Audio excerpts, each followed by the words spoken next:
हाँ जी, neon classes आपके लिए लेकर आया है एसएससी जीडी 2025 में साइंस के जितने भी क्वेश्चन आए हैं उनका डिटेल एक्सप्लेनेशन कि भाई कौन कौन से क्वेश्चन आए हैं, चाहे वो फिजिक्स का हो, केमिस्ट्री हो या बायोलॉजी हो। आपको ये चीज इंप्रूव करेगी, हेल्प करेगी कि भाई आपको आने वाले एग्जाम्स में जैसे एसएससी सीएचएसएल है, सीजीएल है, दिल्ली पुलिस है, एमटीएस है, अपने सीपीओ है, रेलवे है, इन सभी एग्जाम्स के जो क्वेश्चंस हैं आपको यहां से फिर से मिलने की संभावना रहेगी। ठीक है, तो इसलिए आपको एक तो इंपॉर्टेंट टॉपिक का पता लग जाएगा कि कौन कौन से टॉपिक जो है वो इंपॉर्टेंट है, हमें कौन से टॉपिक पढ़ने हैं। तो इसलिए ये वीडियो आपके लिए बड़ी इंपॉर्टेंट है। और इसका 75% क्वेश्चन जो है 75% क्वेश्चन जो है वो आपको मिलेंगे नियॉन की इस गॉडफादर की साइंस की बुक से। गॉडफादर बुक में साइंस का जो है इस पे आपको मिल जाएंगे।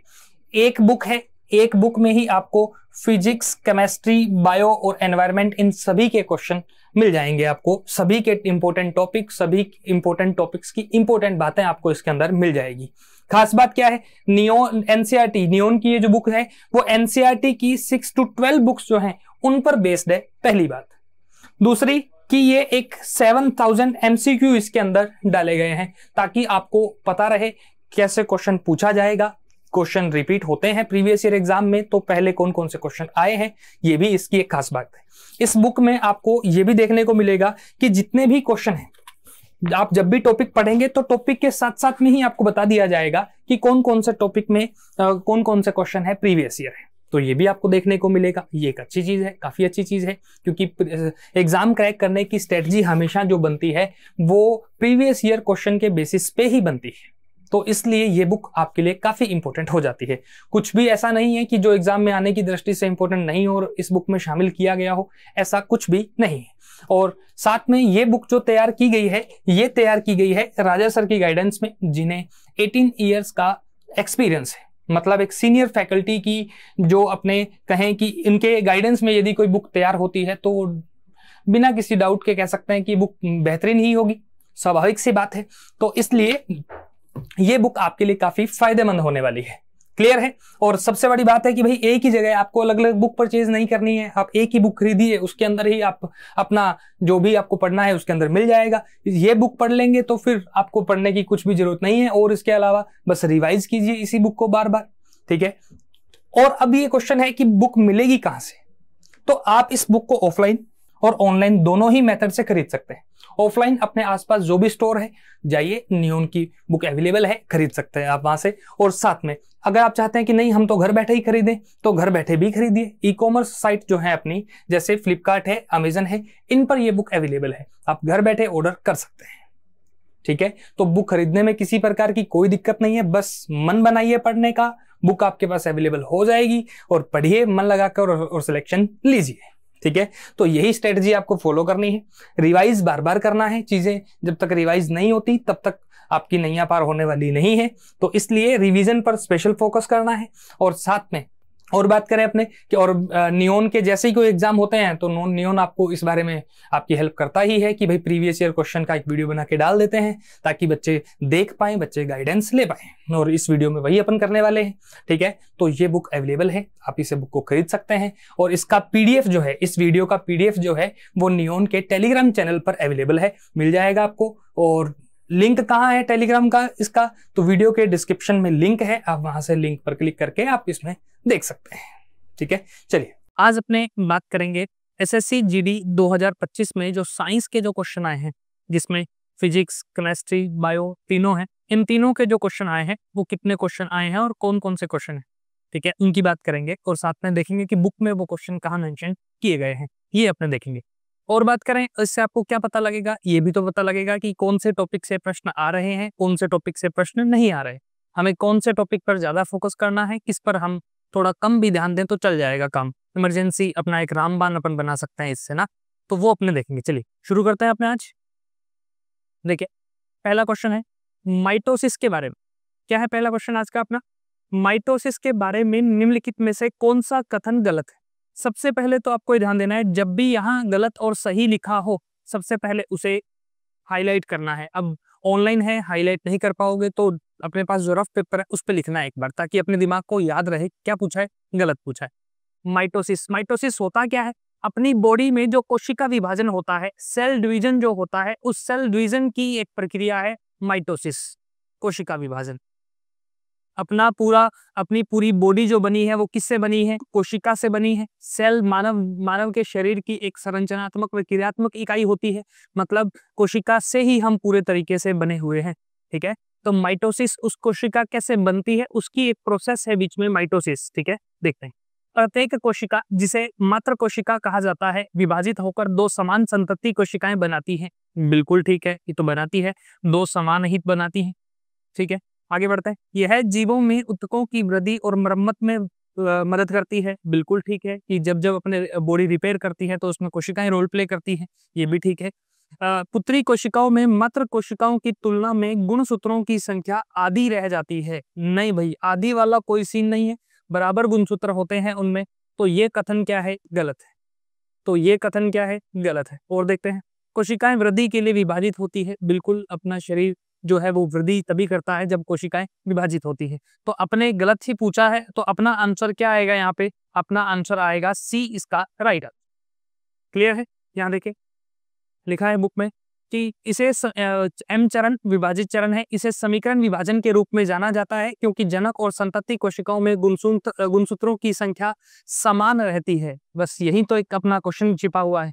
क्या रहती है? गुणसूत्रों की संख्या इक्वल रहती है। माइटोसिस को केंद्रीय विभाजन के 4 चरणों में विभाजित किया जाता है। इसमें अवस्था होती है प्रोफेज, मेटाफेज, एनाफेज, टेलाफेज। फिर इसमें प्रोफेज जो है वो लंबी है, सबसे लंबी, जटिल प्रक्रिया, सरल प्रक्रिया, इस प्रकार के आगे क्वेश्चन बनते हैं इसमें ना। तो ये जो अपने पहला ही चैप्टर पढ़ते हैं, अपने 10th क्लास की जो बुक है उसमें कोशिका का जो चैप्टर है उसमें से क्वेश्चन पूछा गया है। ठीक है, आगे बढ़ते हैं। एक शरीर को शून्य प्रारंभिक गति के साथ 20 मीटर की ऊंचाई से गिराया जाता है। यदि यह 40 केजी मीटर प्रति सेकंड की गति से जमीन से टकराता है तो इसके द्रव्यमान की गणना करें। मान लीजिए गुरुत्वाकर्षण के कारण त्वरण को एक्सीलरेशन को किससे शो करते हैं? जी से। बस जो नॉन साइंस फील्ड के बच्चे हैं वो ध्यान रखें, किससे शो करते हैं? जी से एक्सीलरेशन को, और इसका मान 10 मीटर पर सेकंड स्क्वायर होता है। ये ध्यान दे। अब इसमें कैलकुलेशन वाली प्रोसेस है, इसमें आपको एक समीकरण फॉलो करनी पड़ेगी। वो क्या रहेगी? ध्यान दे। वह निकाय जिसे शून्य प्रारंभिक वेग के साथ नीचे गिराया जाता है, तो यहां समीकरण दे रखी है, इन्हें ये फॉलो करना पड़ेगा। अगर ये फॉलो करेंगे तब तो अपना आंसर क्या निकल कर आएगा? तो अपना आंसर इसमें जो ऑप्शन है 2 केजी, 20 केजी, 1 केजी, 4 केजी, तो क्या आंसर निकल कर आएगा? 2 केजी। ये साइंस वाले बच्चे ही कर सकते हैं। ये मुझे लगता है आर्ट वालों को कहा गया है कि इस क्वेश्चन को देख लो, कॉमर्स वालों को कि देख लो, तुम करना मत, नहीं कर पाओगे। ठीक है ना? तो एग्जामिनर ने कहा है, मैं नहीं कह रहा हूं ये बात, एग्जामिनर कह रहा है ये बात कि भाई ये पूरे तरीके से साइंस फील्ड के जो बच्चे हैं वो। आर्ट और कॉमर्स वाले तो वैसे ही डरते हैं कि यार भाई साहब ये साइंस नाम से ही डरते हैं, और उसमें भी वो मान देकर पूछ रहा है कि ये अपने त्वरण का मान बताओ और ये बताओ। भाई साहब ये अपने बस का रोग नहीं है ना आर्ट और कॉमर्स वालों का। तो ये ध्यान दे, क्या है? 2 केजी इसका जो है वो आंसर आएगा। आगे बढ़ते हैं। तीव्र तीखी सुगंध और स्वाद वाले क्रिस्टल। क्या है? तीव्र तीखी सुगंध और स्वाद वाले क्रिस्टल जैसे सफेद यौगिक का नाम बताइए जिसे ऊर्ध्वपातन की प्रक्रिया द्वारा शुद्ध किया जाता है। कपूर, soda ash, caustic potash, lye. ध्यान दे। अब यहां एक समझने वाली बात है, ऊर्ध्वपातन क्या होता है? ऊर्ध्वपातन की प्रक्रिया, सब्लिमेशन जिसे कहते हैं अपन, क्या होता है कि देखिए पहले क्या होता है, 3 फॉर्म होती है, ठोस, द्रव और एक होती है गैस।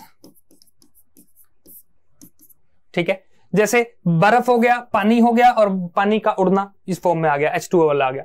तो ध्यान दे, अभी इसमें ऊर्ध्वपातन वो पदार्थ होते हैं जिनमें द्रव अवस्था नहीं होती, जो ठोस से सीधा ही गैस में बदल जाते हैं, वो क्या कहलाते हैं? ऊर्ध्वपातन कहलाते हैं। और इनमें बेसिक एग्जांपल है कपूर। बिल्कुल है कपूर। आपने कपूर कभी देखा ऐसा? आप कपूर की जब गोलियां डालते हैं तो उनमें गंध तो होती ही है, साथ में ही वो उड़ जाती हैं, गायब हो जाती हैं। ठीक है ना? तो कपूर वाला जो होता है, और इन्हीं गंध के कारण इनको घरों में यूज किया जाता है। ठीक है, चलिए आगे बढ़े। कपूर पढ़ लेते हैं इसके बारे में। ऊर्ध्वपातन मैंने जो बताया, जब कोई ठोस पदार्थ द्रव अवस्था से गुजरे बिना सीधे गैस में परिवर्तित हो जाता है तो फिर वो क्या कहलाता है? ऊर्ध्वपातन कहलाता है। उदाहरण के लिए सूखी बर्फ। सूखी बर्फ किसको कहते हैं? ड्राई आइस किसे कहा जाता है? CO2 की जो अत्यधिक ठंडी फॉर्म जो होती है उसको अपन क्या कहते हैं? ड्राई आइस कहते हैं। Ammonium chloride, iodine, aluminium chloride, naphthalene, Kapoor, ये सब क्या है? ये इसके ऊर्ध्वपातन के उदाहरण है। याद रखिएगा। फेमस है इसमें जो सबसे ज्यादा फेमस है कपूर, आयोडीन, और एक अपन मान सकते हैं सूखी बर्फ, ये सबसे ज्यादा फेमस है इसके अंदर ना, तो ये ध्यान दें। ये बेसिक सा प्रश्न है, इसमें कोई दिक्कत नहीं है अभी। चलिए, लेंथेनाइड्स और किन दो तत्वों को कभी कभी दुर्लभ पृथ्वी तत्व, रेयर अर्थ एलिमेंट, दुर्लभ पृथ्वी तत्व कहा जाता है? रुथेनियम, जिरकोनियम को, येट्रियम और स्कैंडियम को, मोलिब्डेन और पैलेडियम को, और एक लास्ट में रह गया वेनेडियम और नियोबियम को। ध्यान दें, दुर्लभ रेयर अर्थ एलिमेंट होते क्या है? सबसे पहली बात, ऐसे तत्व जिनको हम खनिज के रूप में प्राप्त तो कर लेते हैं लेकिन उन्हें अलग करना मुश्किल हो जाता है। ऐसे तत्व क्या कहलाते हैं? रेयर अर्थ एलिमेंट कहलाते हैं। और टोटल ऐसे कितने होते हैं? 17। आवर्त सारणी में टोटल 17 ऐसे एलिमेंट्स हैं जो क्या है? रेयर अर्थ एलिमेंट है। उनमें से 15 जो है वो किसके हैं? लेंथेनाइड्स टाइप के कितने हैं? 15। और दो कौन से हैं? दो वाले जो तत्व हैं वो अपने हैं येट्रियम और स्कैंडियम, ये अपने दो रेयर अर्थ एलिमेंट में काउंट किए जाते हैं। टोटल कितने हैं? 17 लेंथेनाइड्स। लेंथम के बाद वाले 14 तत्व और ये टोटल 15 हो गए, और दो मैंने आपको बताए कौन कौन से, ये येट्रियम और स्कैंडियम जो है वो दो अपने तत्व हैं। तो टोटल याद रखेंगे, रेयर अर्थ एलिमेंट कितने होते हैं? 17 होते हैं। ठीक है, या अगली बार पूछेगा रेयर अर्थ एलिमेंट्स लेंथेनाइड्स में टोटल कितने तत्व शामिल होते हैं, तब क्या आंसर करोगे? 15 इसका आंसर करना होगा। ठीक है, आगे देखते हैं। अभी मानव शरीर में दांतों के एनिमल का निर्माण करने वाले पदार्थ का रासायनिक नाम क्या है? एनिमल। एनिमल वैसे तो होता है कैल्शियम फॉस्फेट का। एनिमल का निर्माण किससे होता है? कैल्शियम फॉस्फेट से निर्माण होता है, लेकिन इसके जो पार्टिकल्स है कैल्शियम फॉस्फेट के आगे अगर डिवाइड करते हैं तो किससे बना होता है? Sodium hydrochloric acid, calcium hydroxy apatite. तो किससे बना होता है? कैल्शियम हाइड्रोक्सी एपेटाइट से बना होता है। ये ध्यान देंगे। दंत लवक, ये हिंदी में क्या कहते हैं? इसको दंत वलक कहते हैं। इनेमल दंत शिखर क्षेत्र में सबसे बाहरी चमकदार पत्र को कहा जाता है मानवीय शरीर का।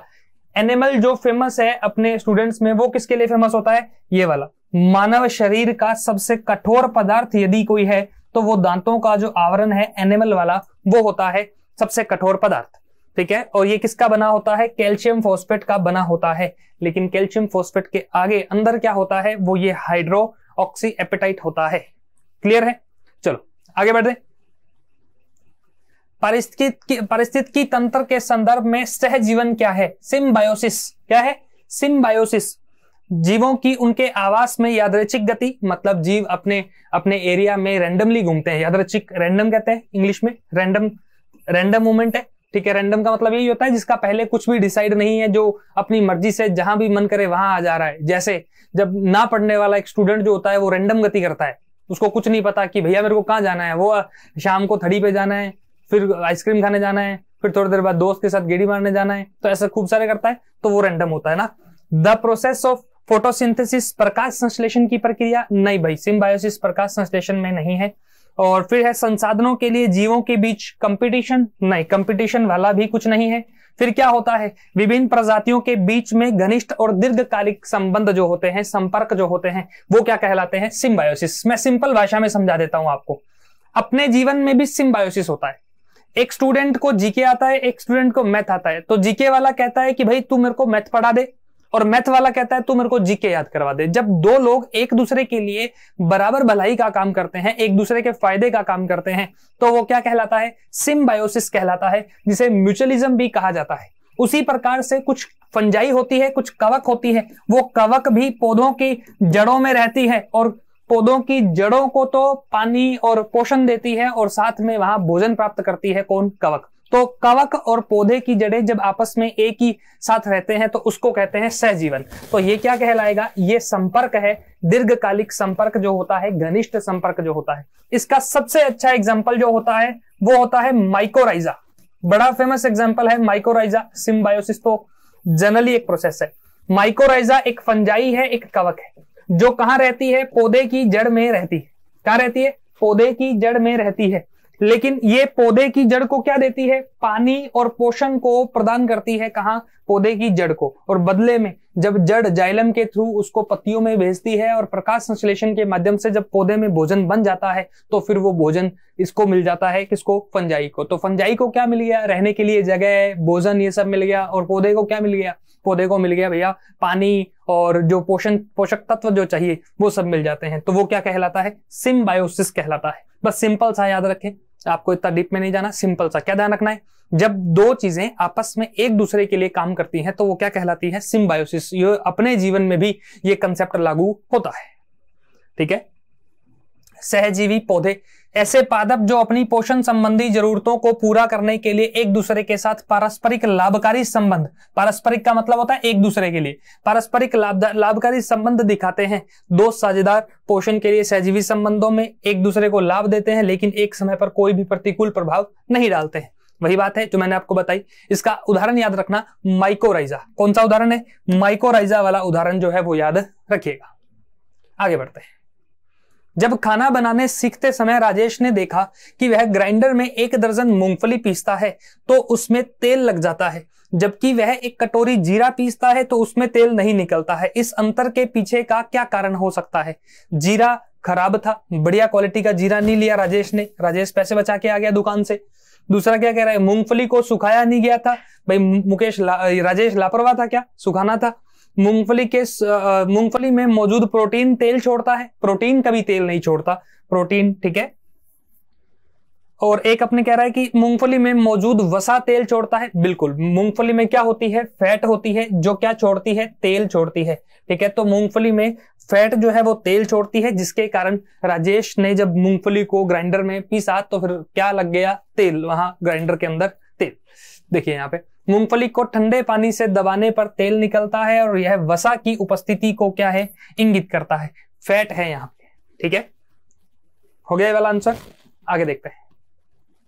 1856 में कार्बन डाई सल्फाइड वाष्प को लाल गर्म तांबे और हाइड्रोजन सल्फाइड के संपर्क में लाकर मीथेन का उत्पादन किसने किया था? अरे भाई, ये एग्जामिनर आपको ना कंफ्यूज कर रहा है और कुछ नहीं कर रहा है। एग्जामिनर इतनी बड़ी लाइन पढ़वा रहा है। इतनी बड़ी लाइन का मतलब क्या है? एक तो बच्चों पे इमोशनली प्रेशर क्रिएट करना कि भाई यार इतनी बड़ी लाइन है, ये तो मैंने कभी पढ़ी नहीं। अरे भाई, ये वाला एक प्रेशर क्रिएट करना। दूसरा इसका मोटिव होता है टाइम कंज्यूम करवाना आपसे, कि पढ़ोगे, सोचोगे, टाइम कंज्यूम होगा। अगर इसी चीज को वो लिख देता कि मीथेन का उत्पादन किसने किया, बस यही तो क्वेश्चन है। ऊपर वाला तो क्वेश्चन है ही नहीं। किससे मिलाकर किया, क्यों किया, ये अलग क्वेश्चन में पूछे तो बात बने। यहां तो क्या पूछा है? मीथेन का उत्पादन किसने किया? मार्सेलिन बर्थेलोट, एंटोनी लवाइसियर, जॉन डाल्टन और हेनिंग ब्रंड। तो किसने किया था? मार्सेलिन बर्थेलोट ने मीथेन का उत्पादन किया था। डाल्टन के बारे में ध्यान रखना। डाल्टन ने क्या कहा था? परमाणु सिद्धांत दिया था। डाल्टन ने परमाणु के बारे में बात की थी और कहा था कि परमाणु को विभाजित नहीं कर सकते, परमाणु सबसे छोटा कण है, परमाणु अविभाज्य है। ये लाइन है किसकी? डाल्टन की। बाद में आगे थॉमसन ने, फिर रदरफोर्ड ने, फिर बोर ने, वो आगे मॉडल दिए थे उन्होंने परमाणु के। लेकिन परमाणु का बेसिक जो सबसे पहले कहा था कि परमाणु टूट नहीं सकता, हम उसे तोड़ नहीं सकते, लास्ट है वो, इससे छोटा कोई कण होता ही नहीं है। ये बात किसने कही थी? डाल्टन ने कही थी। ठीक है। लेकिन अपने मीथेन की बात कर रहे हैं। मीथेन का फॉर्मूला क्या होता है? CH4 क्या होती है? मीथेन होती है। और मीथेन कैसी गैस है? ग्रीन हाउस गैस है। मीथेन कैसी गैस है? ग्रीन हाउस गैस है। ग्रीन हाउस गैस और भी होती है क्या? बिल्कुल और भी होती है ग्रीन हाउस गैस। कौन कौन सी होती है? एक तो कार्बन डाइऑक्साइड होती है, वो किसकी है? वो भी मीथेन वाली है। और क्या होता है? एक N2O होती है, नाइट्रस ऑक्साइड होती है, ये भी ग्रीन हाउस गैस होती है। एक ओजोन होती है जो ऑक्सीजन के 3 अणुओं से बनती है, ये भी मीथेन होती है। और एक और होती है इसमें H2O, ये जलवाष्प जो है ये भी क्या है? Green house. तो अगली बार आपसे क्वेश्चन ये भी पूछा जा सकता है, निम्न में से कौन सी एक ग्रीन हाउस गैस नहीं है? ये क्वेश्चन पूछा जाएगा। CH4 भी ध्यान रखना है। ग्रीन हाउस गैस होती क्या है? ऐसी गैसें जो अपने वायुमंडल में इकट्ठा होकर अपने वायुमंडल की जो डेंसिटी है उसको बढ़ा देती है, और जिससे जब पृथ्वी गर्म होने के बाद हीट छोड़ती है तो हीट वापस ना जाकर अपनी अर्थ के चारों तरफ ही रहने लग जाती है। तो वो क्या कहलाती है? ऐसी गैसें क्या कहलाती है? ग्रीन हाउस गैसें कहलाती है। ठीक है, तो ध्यान रखें। जलवायु परिवर्तन के लिए जो गैसें, क्लाइमेट चेंज के लिए जो गैसें उत्तरदायी होती हैं, उन्हें ग्रीन हाउस गैसेस कहा जाता है। ठीक है, ये देखिए 1856 में फ्रांस के रसायनज्ञ मार्सेलिन बर्थेलोट ने मीथेन का संश्लेषण किया था। ठीक है, तो ये ध्यान दें भाई, मीथेन वाला। आगे बढ़ते हैं। निम्नलिखित में से कौन सा एक सही संतुलित रासायनिक समीकरण है, यह बताना है आपको कि कौन सा रासायनिक संतुलन है इनमें। समीकरण है, समीकरण में दो साइड, इधर तो अभिक्रिया लिखी होती है, उधर उनका परिणाम लिखा होता है, ये यहां आपको देखना है। ठीक है, तो देखें कौन सा है, C2C4H10 13 ऑक्सीजन के 3 है। ये आपको समीकरण है, सोल्व करना ही पड़ेगा। इस समीकरण में अपना सही जो माना है आंसर एसएससी ने, वो क्या माना है, ए इसका राइट आंसर माना है। इस बात को ध्यान देंगे, ये आपको ध्यान देना है, ए इसका राइट आंसर। ठीक है, वह पदार्थ जो रासायनिक अभिक्रिया, यहां आप रासायनिक अभिक्रिया क्या होती है, उसमें एरो का क्या मतलब होता है, इस प्रकार से अपन ने समझा रखा है कि रासायनिक अभिक्रिया में भाग लेता है उसे अभिकारक कहते हैं, अभिकारक कहते हैं। तो जो समीकरण में बाई लेफ्ट हैंड साइड में रखा जाता है, लिखा जाता है, नए पदार्थ जिनका रासायनिक, वह नए पदार्थ जिनका रासायनिक कहते हैं, इन समीकरण में दाईं ओर लिखा जाता है, इस प्रकार से होता है। ठीक है, तो ये ध्यान देना भाई, ये समीकरण है, इसमें आपको अणुओं की संख्या बराबर रखनी होती है, बस इतना सा आप ध्यान रखें, जब सोल्व करेंगे तो आपको पता लग जाएगा। आगे बढ़े। कुछ क्वेश्चन इसमें जीडी वाले इस एग्जाम में कुछ क्वेश्चन ऐसे हैं जो पूरे टिपिकल है कि भाई जो नॉन साइंस फील्ड वाले बच्चे जो हैं वो उनको करने में असमर्थ रहेंगे। आगे भी ऐसे क्वेश्चन आएंगे, कई पहले भी आए हैं और आगे भी आएंगे, कि ऐसा कुछ है इसमें, इस वाले पेपर में। भौतिकी में ग्रीक अक्षर म्यू क्या दर्शाता है, frequency of A wave, velocity of A particles, density of a substance और कोएफिशिएंट ऑफ फ्रिक्शन। तो ग्रीक अक्षर न्यू क्या दर्शाता है, तो तरंग की आवर्ती, कणों का वेग, पदार्थ। तो न्यू का किससे संबंध होता है, फ्रीक्वेंसी से संबंध होता है। आवर्ती होती है कि एक बिंदु से एक सेकंड में कितनी बार कंपन हुई है, वो संख्या क्या कहलाती है, वो आवर्ती कहलाती है। ठीक है, एक बार पढ़ लेते हैं अपन। ये आवर्ती वाला आपने ऐसा डायग्राम भी देखा होगा, ये वाला ही है कि जितनी आवर्ती तेज होगी उतना डायग्राम ऐसे होता जाएगा, और आवर्ती तेज है तो फिर वो बिल्कुल ही इस तरीके से बनेगा डायग्राम। तो ये आवर्ती का डायग्राम ऐसे फ्लो किया जाता है। ठीक है, तो हाई फ्रीक्वेंसी, लो फ्रीक्वेंसी। एक सेकंड में एक बिंदु से गुजरने वाली तरंगों की संख्या ही क्या कहलाती है, आवर्ती कहलाती है। और आवर्ती का मात्रक हर्ट्ज होता है, जिसे शो किसमें किया जाता है, न्यू में शो किया जाता है। आवर्ती क्या है, इसका सूत्र आवर्ती का फ्रीक्वेंसी का 1/, आवर्तकाल होता है, और इसे न्यू द्वारा प्रस्तुत किया जाता है, दर्शाया जाता है। ये रहा न्यू। ठीक है, चलिए, और ऐसा ही मात्रक क्या होता है, हर्ट्ज इसका मात्रक होता है। क्लियर है, आगे देखें। हाँ जी, चलिए। प्रोकैरियोटिक और यूकैरियोटिक दोनों कोशिकाओं में मौजूद साइटोसोल का तरल भाग जो किसी भी कोशिकांग से रहित होता है, डैश कहलाता है या डैश होता है। हाइलोप्लाज्म होता है, लाइसोसोम होता है, प्रोटोप्लाज्म होता है, न्यूक्लियोप्लाज्म होता है। तो ध्यान दें, प्रोकैरियोटिक और यूकैरियोटिक ये क्या होती है, कोशिकाएं होती हैं। क्या होती हैं, कोशिकाओं के दो प्रकार होते हैं। कोशिकाएं, ये वाली जो कोशिकाएं हैं ये पाई जाती हैं बैक्टीरियाज में, एक कोशिकीय जीवों में ये पाई जाती हैं। और मनुष्य में कौन सी होती है, यूकैरियोटिक वाली होती है, ये जिनमें केंद्रक उपस्थित होता है वो होती है। हाइलोप्लाज्म, इन्हें क्या कहा जाता है, हाइलोप्लाज्म कहा जाता है उस लिक्विड को जो इनमें पाया जाता है। देखिए पढ़ते हैं अपन, कोशिका द्रव्य से भरी ये वाला, देखिए साइटोसोल या क्या कहते हैं उसको, हाइलोप्लाज्म कहते हैं, is the fluid part of the cytoplasm that में एग्जिस्ट इन 2 स्टेट्स। तो ये जो पार्ट है साइटोसोल या हाइलोप्लाज्म है उसे कहा जाता है द्रव, कोशिका द्रव कहा जाता है जिसको, तो वो इसका भाग होता है। ठीक है, तो ये हाइलोप्लाज्म है। आगे देखें, और लो मिश्र धातु की 2 समान गोलाकार ठोस गेंदें एक दूसरे को छू रही हैं। यदि गेंद के पदार्थों का घनत्व 3/2p × 105 kg पर मीटर क्यूब है तथा त्रिज्या 1 मीटर है, तो उनके बीच आकर्षण का गुरुत्वाकर्षण बल क्या होगा। अब एक बात बताएं, सोचने वाली बात है कि इस प्रश्न को कौन सा ऐसा स्टूडेंट है जो आर्ट्स का हो, कॉमर्स का हो, एग्रीकल्चर का हो, वो सोल्व कर पाएगा, बताइए। वो तो देखते ही डर जाएंगे भाई कि यार ये क्वेश्चन कहां से आ गया, अरे छोड़ो देखते।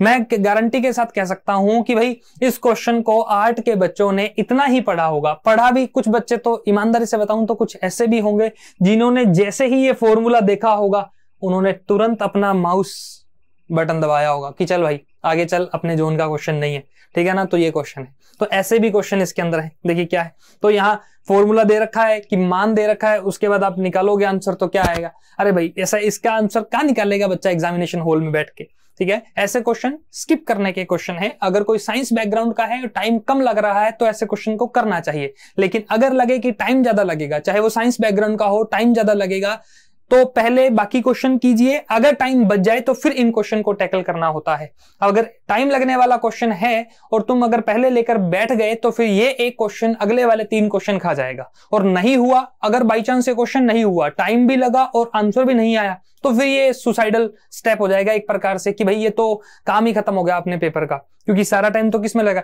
जिसमें जैसे रीजनिंग में जो पजल आती है, वो पजल बड़ी पहेली जो आती है वो बड़ी खतरनाक होती है, वो नहीं निकलती तो नहीं निकलती, अगर हो जाए तो हो जाए।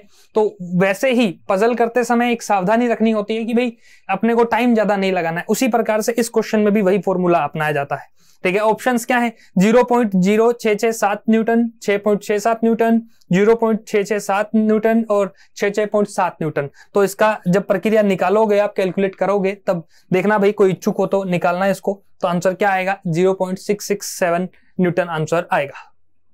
आगे बढ़ते हैं, न्यूटन के गुरुत्वाकर्षण नियम। इस नियम को पढ़ लेना भी एक बार जरूर, वो डेफिनेशन के तौर पे पूछ सकता है, और हालांकि पूछा भी है 2006 में, 2017 में, 2021 में नियम पूछा है। तो नियम के बारे में ध्यान दे लेना।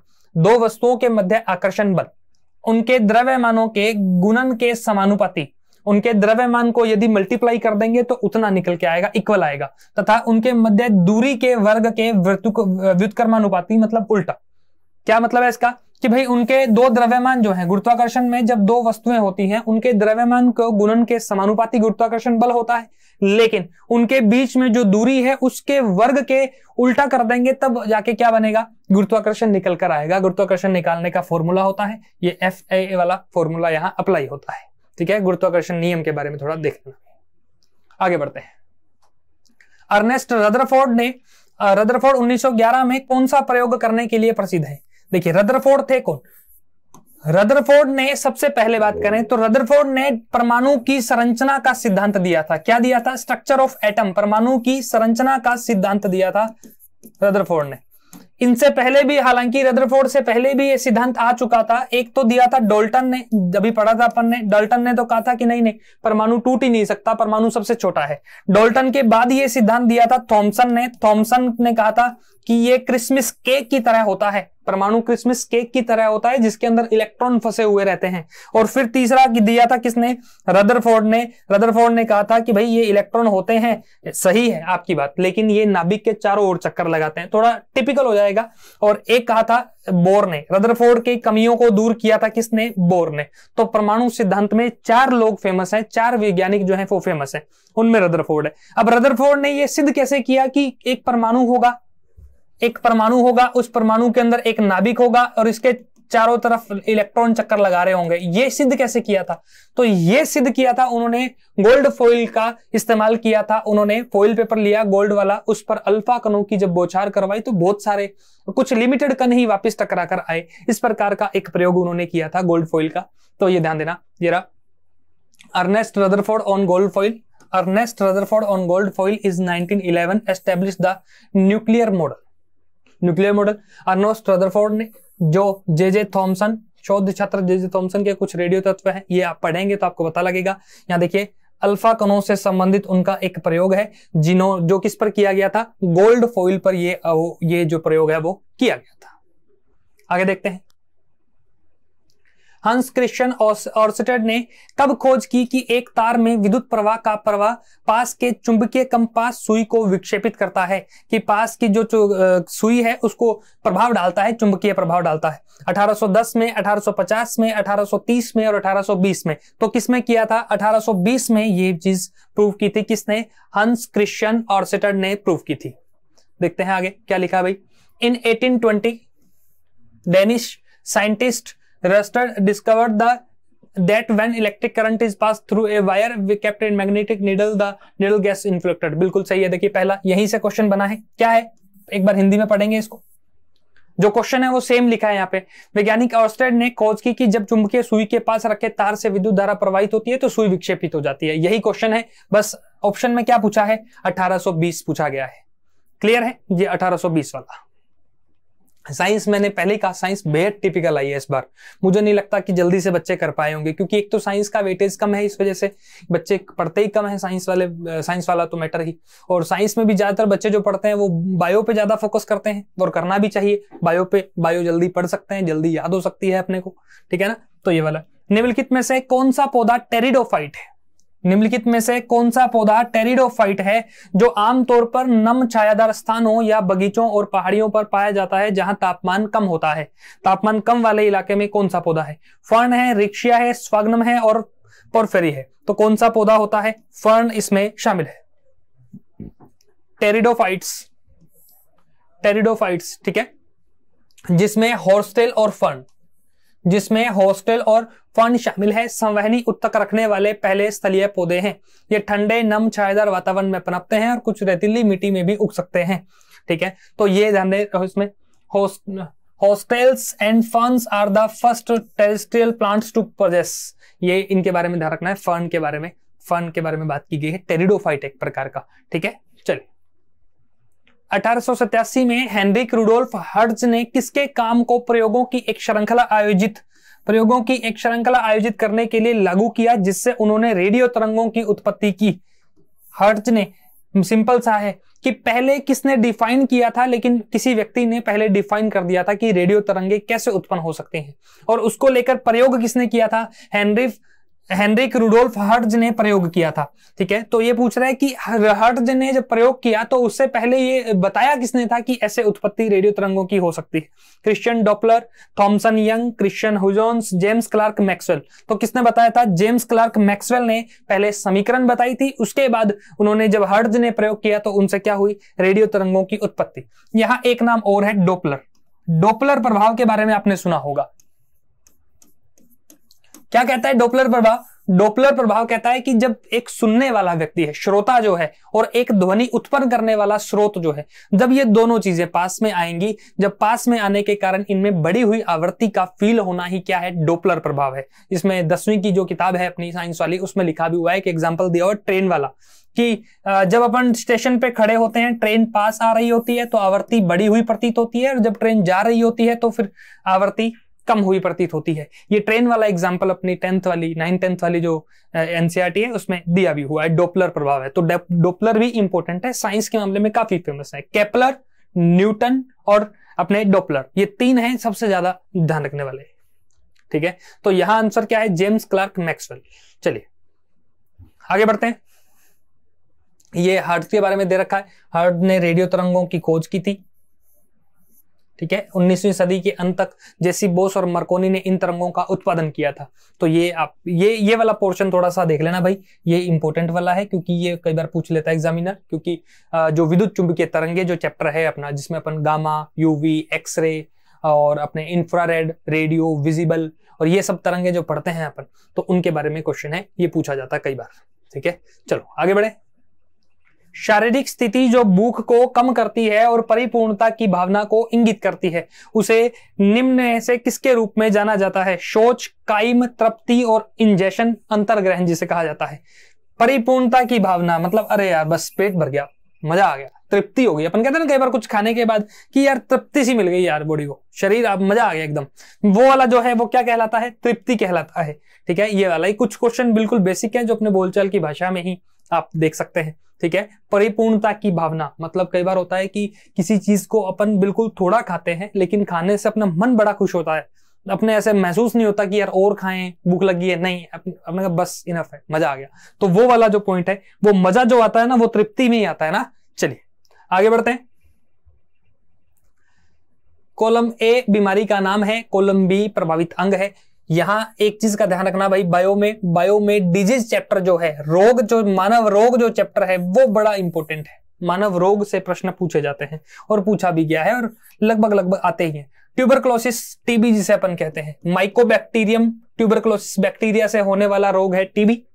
हेपेटाइटिस और एक है गोनोरिया जो सेक्सुअली ट्रांसमिटेड डिजीज है। कंठमाला, गलसुआ जिसे अपन कहते हैं, मम्प्स गले में प्रभावित करता है। तो पूछा है कि कौन सा अंग प्रभावित होता है? टीबी से बॉडी का कोई भी अंग प्रभावित हो सकता है, लेकिन ज्यादातर क्या होता है, ज्यादातर उससे लंग्स प्रभावित होते हैं। तो पहले में क्या आएगा, लिख देता हूं इसके सामने, सी आएगा। दूसरा, हेपेटाइटिस में क्या प्रभावित होता है, लीवर प्रभावित होता है हेपेटाइटिस में, डी आएगा। गोनोरिया मैंने कहा था सेक्सुअली ट्रांसमिटेड डिजीज है, इसमें बाथरूम के साथ जैसे जलन होना, वाइट लिक्विड आना, इस प्रकार के लक्षण होते हैं इसके, तो वो जो होता है ये प्रजनन तंत्र के रोग होते हैं, ठीक है। और मम्स जो होता है ये लार ग्रंथि है, ये लार ग्रंथि को प्रभावित करता है। इसमें क्या बच गया अभी, ए बच गया, क्या ए आएगा, देखो ऑप्शन मैच कर रहा है क्या कहीं, C D A B, C D B A, C D B A, ये वाला आंसर है, ठीक है। टीबी वाला देख लेना भाई, टीबी वाला इंपॉर्टेंट है। टीबी के सरकार ने टारगेट भी सेट किया है 2025 तक, इंडियन गवर्नमेंट ने कहा है कि हम 2025 तक इंडिया से टीबी को गायब कर देंगे।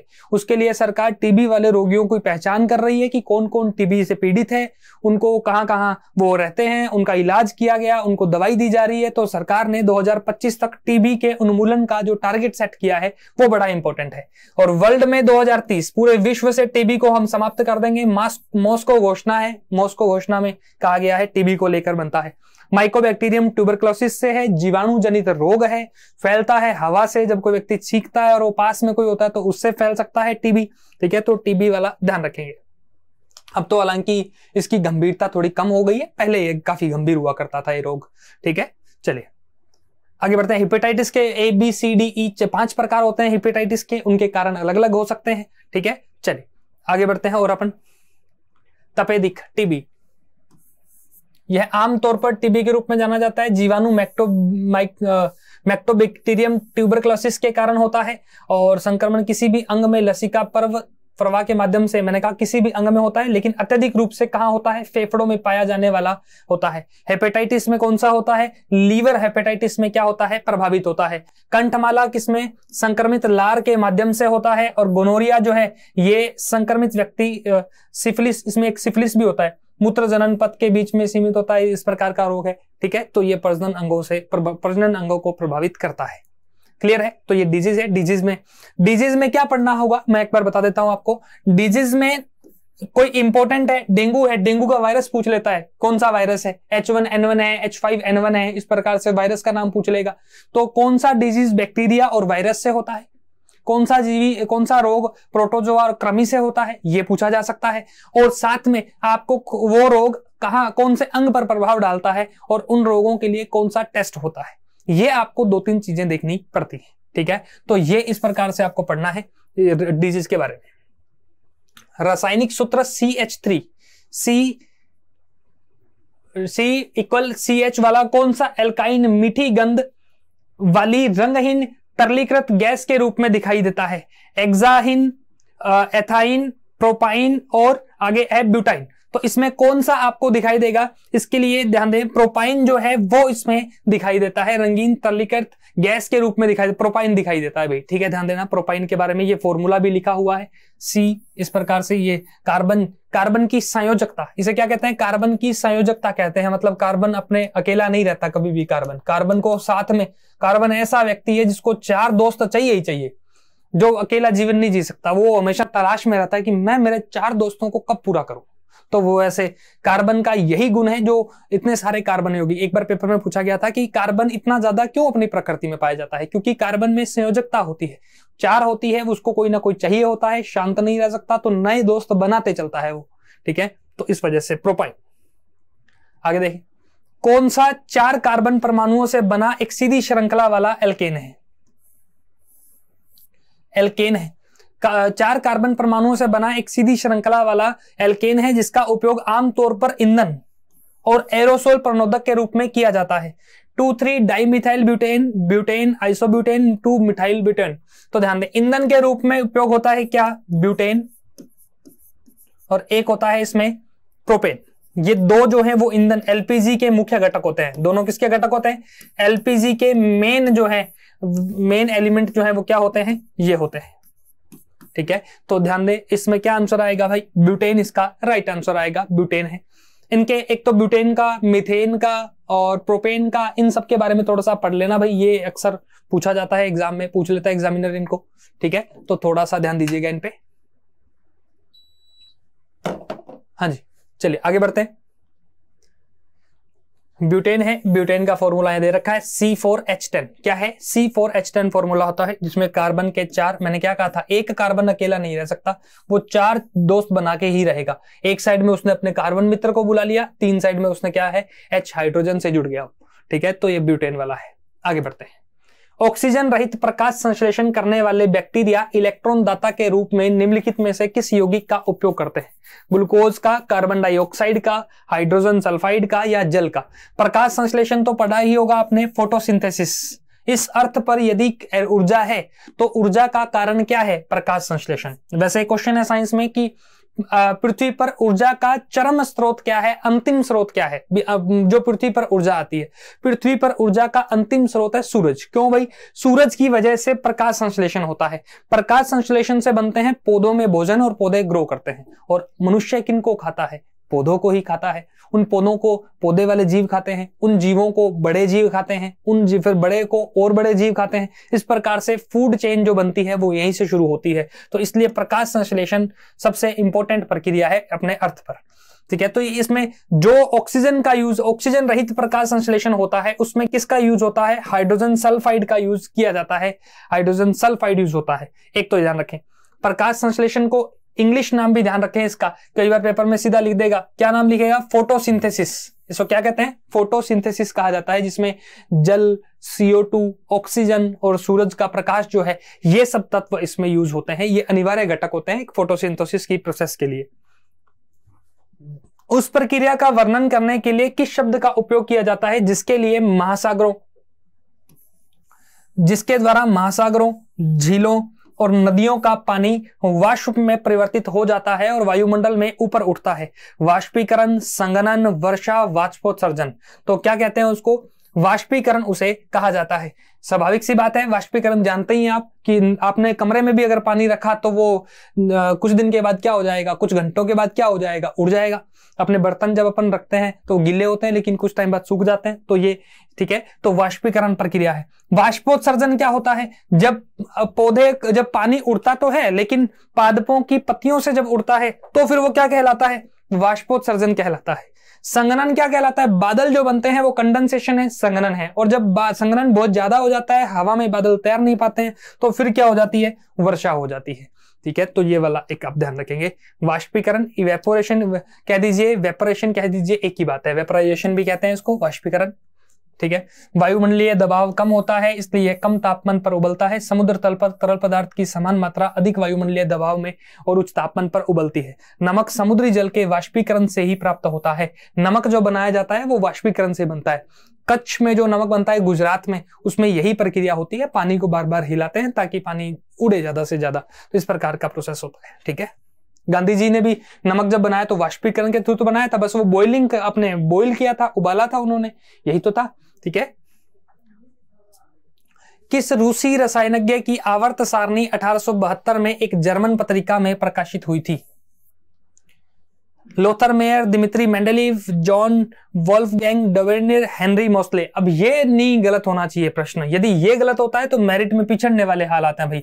तो कौन है? दिमित्री मेंडेलीव जो है, दिमित्री मेंडेलीव की आवर्त सारणी है 1872 में जर्मन पत्रिका में आई थी।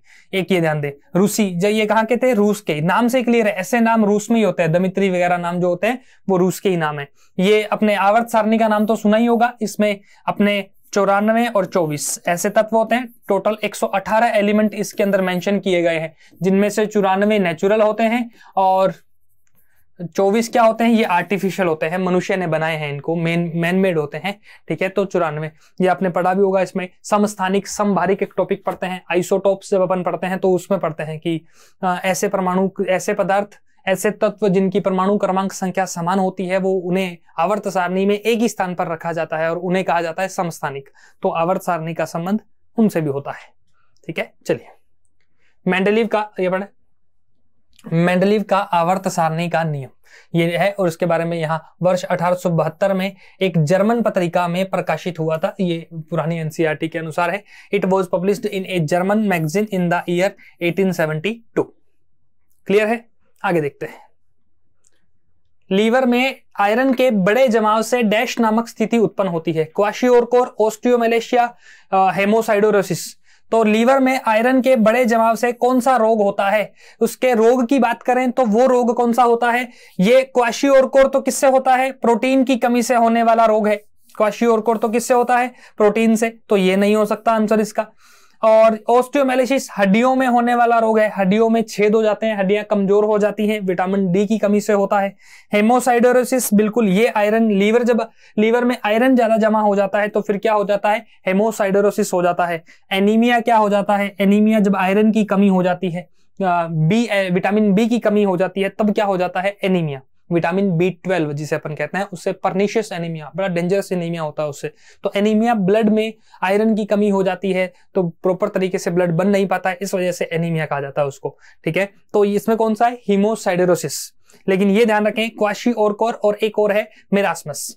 डेफिशिएंसी ऑफ प्रोटीन, प्रोटीन की कमी से होने वाले रोग कौन से हैं? एक तो नाम याद करें, क्वाशियोरकोर है, और एक कौन सा है? मरास्मस। कौन सा रोग है? मरास्मस एक रोग है, ये होता है किसकी कमी से? प्रोटीन से। और विटामिन डी की कमी से, डेफिशिएंसी से कौन सा रोग होता है?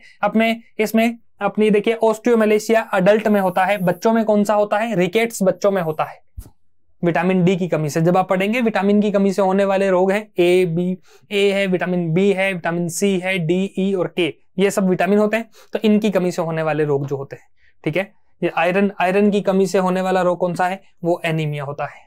ठीक है, आगे बढ़ते हैं। किस प्रकार का उद्योग बिक्री के लिए पौधों और जानवरों के प्रजनन और गुणन से संबंधित है?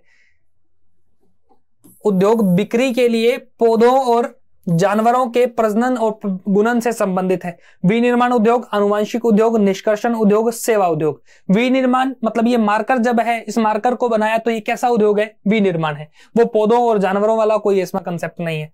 आनुवांशिक रोग होता है, ये किससे आनुवांशिक का मतलब जेनेटिक, मतलब जीन। और जीन किस में पाए जाते हैं? पौधों में, जीव जंतुओं में क्या पाए जाते हैं? जीन पाए जाते हैं। जो अपने अंदर भी क्या है? जीन है, जो अपने कार्य का निर्धारण करते हैं, अपन किस नेचर के होंगे, अपन किस प्रकार के होंगे, ये कैसे डिसाइड होता है? जीन से। ठीक है, और निष्कर्षण मतलब खनन उद्योग जो होता है वो कैसा उद्योग होता है? एक्सट्रैक्टिव इंडस्ट्री होती है। और सर्विस, मोबाइल बेचने वाला है, या फिर अपन कह सकते हैं कि ट्रक वाला जो होता है वो कैसा होता है? वो सर्विस उद्योग होता है, सेवा वाला उद्योग होता है। ठीक है, तो ये वाला क्या कहलाएगा? बी, जेनेटिक इंडस्ट्री कहलाएगा। ये जेनेटिक इंजीनियरिंग पढ़ लेना भाई, बायोटेक्नोलॉजी का पार्ट होता है जेनेटिक इंजीनियरिंग। इसमें एक जीन को काटकर दूसरा जीन डाल देते हैं, इस प्रकार की प्रोसेस होती है। ठीक है, डीएनए आरएनए को संशोधित करने की तकनीक शामिल होती है इसके अंदर।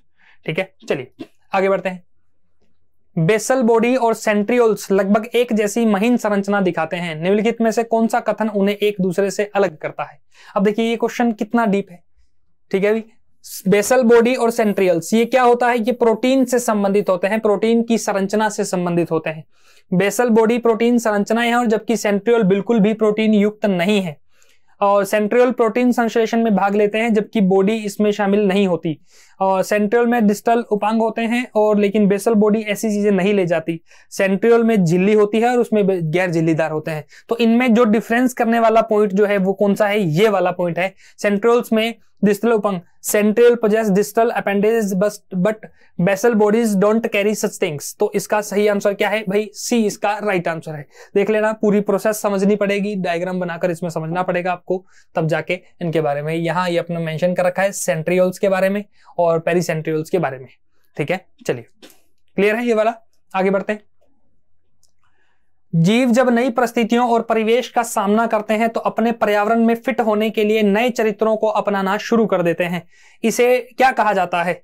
व्यवहार अनुकूलन, नकल, अलगाव व प्रजातिकरण। अब एक बात बताओ कि क्या जब आप कई नए परिवेश में जाते हैं, जैसे कि मान लीजिए कि आप एक नया शहर में जाते हैं कुछ दिन, बच्चे जब बाहर रहने के लिए जाते हैं तो शुरू शुरू में उनका मन नहीं लगता, कि फोन पे मम्मी को कहते हैं मम्मी मन नहीं लग रहा है, तो क्या नहीं हुआ अभी तक? अपना बिहेवियरल एडेप्टेशन नहीं हुआ है। लेकिन जैसे जैसे बच्चा मन मार के, अब कुछ बच्चे तो तुरंत वापस चले जाते हैं, लेकिन कुछ बच्चे होते हैं नई नई आजादी का मजा लेने जाते हैं बाहर। तो जब वो मजा लेने जाते हैं तो फिर वो अपने आप को ढाल लेते हैं, किसके हिसाब से? हॉस्टल के हिसाब से। शुरू में तो नाटक करते हैं कि नहीं नहीं मैं ये सब्जी नहीं खाऊंगा जी, मैं ऐसे नहीं खाऊंगा जी, मैं ये नहीं करूंगा। फिर पता लग जाता है 2-4 दिन में कि यही मिलेगा, हॉस्टल में रहेंगे ऐसा ही खाना मिलेगा, तो फिर वो व्यक्ति खाने लग जाता है उस चीज को। तो ये क्या कहलाता है? अपने व्यवहार, अपन ने व्यवहार का क्या कर लिया? अनुकूलन। उसी प्रकार से जीवों में यही प्रक्रिया होती है, बिहेवियरल एडप्टेशन होता है, व्यवहार अनुकूलन होता है। The ratio of mass by volume, the ratio of mass by volume percentage to volume by volume percentage of a given solutions gives, किसी दिए गए विलयन के द्रव्यमान द्वारा आयतन प्रतिशत, आयतन द्वारा आयतन प्रतिशत का अनुपात क्या देता है? अर्थहीन मात्रा, विलयन का घनत्व, विलायक का घनत्व या विलेय का घनत्व। विलयन मतलब जल जो है, घुला हुआ जल, नमक और पानी का मिश्रण जो है वो विलयन है। विलायक जो घोलने वाला है, मतलब पानी ने घोल दिया है नमक को, तो पानी क्या है? विलायक है। और जो नमक है वो क्या है? विलेय। घुलने वाला जो है वो क्या है? विलेय। और यदि इसकी बात करें तो ये क्या देता है अपने को? विलेय का घनत्व अपने को देता है, डेंसिटी ऑफ सोल्यूट ये अपने को देता है।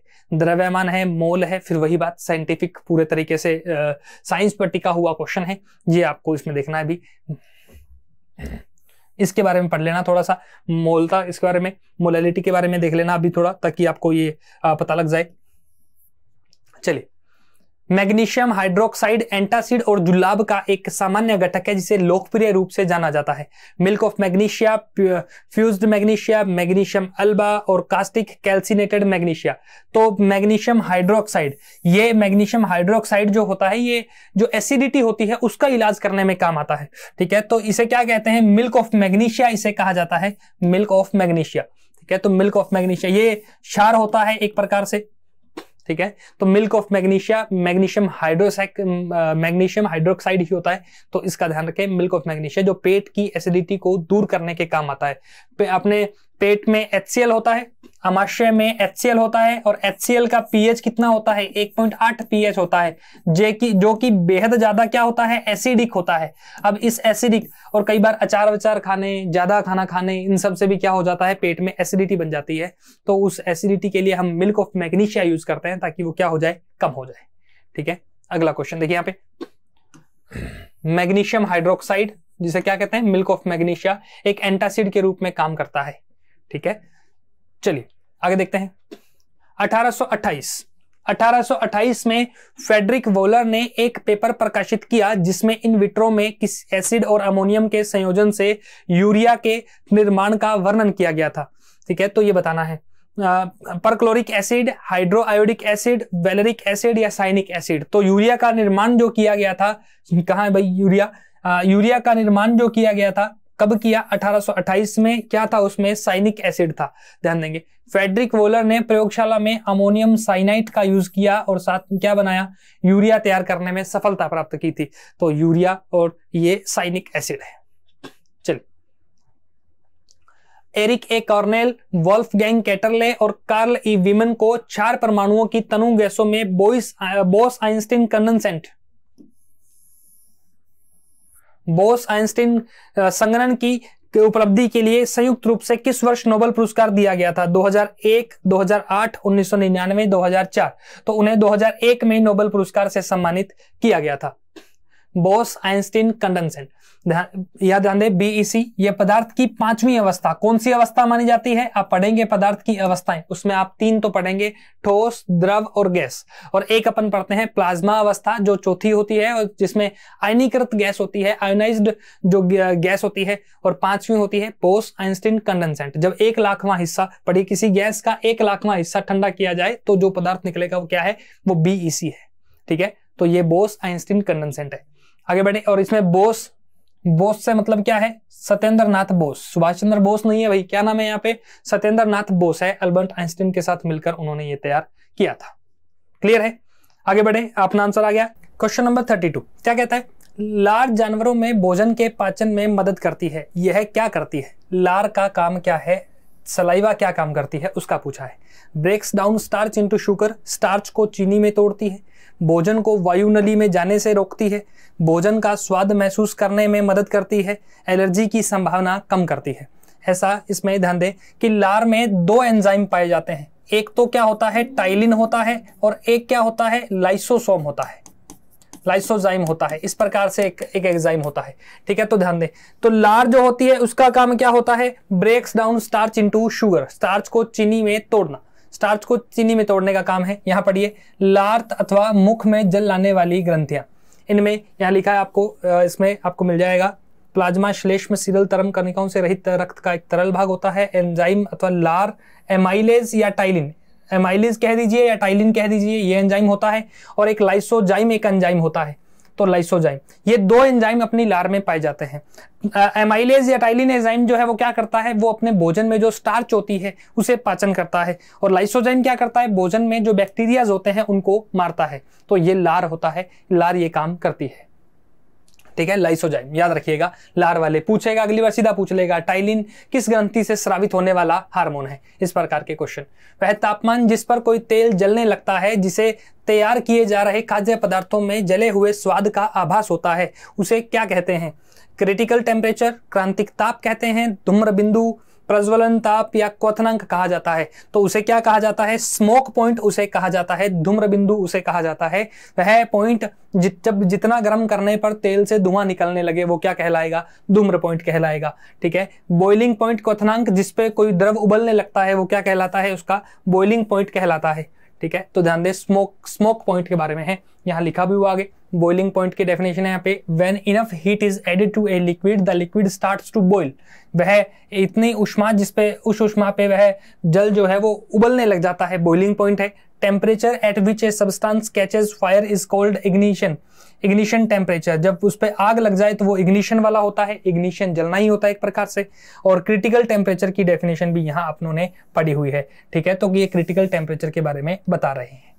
चलिए, तीनों बता दिया आपको, इसमें आगे बढ़ते हैं। जब आग लग जाए, ये वाला जो होता है क्रांतिक ताप, as per temperature decreases the resistance of material also decreases, but when the temperature reaches a certain critical value और सर्टेन पॉइंट, एक निश्चित ताप पर जब गर्म किया जाता है किसी चीज को, वो वाला पॉइंट है स्मोकन है। याद रख लेना भाई, मोटा मोटा तौर पर आइडिया लगा लेना, आपका पहचानना है, आपको पहचान सकते हो। नमक की एक इकाई के एक सूत्र में मौजूद पानी के अणुओं की स्थिर संख्या को इस रूप में जाना जाता है। एनसीईआरटी में क्लास 10th की जो बुक है उसमें डायरेक्ट लिखा हुआ है जल का क्रिस्टलन, क्रिस्टलन के बारे में वहां मेंशन किया हुआ है। ठीक है, क्रिस्टलीकृत एक्वा है, क्रिस्टलीकरण का पानी है, अचल पानी या स्थिर पानी।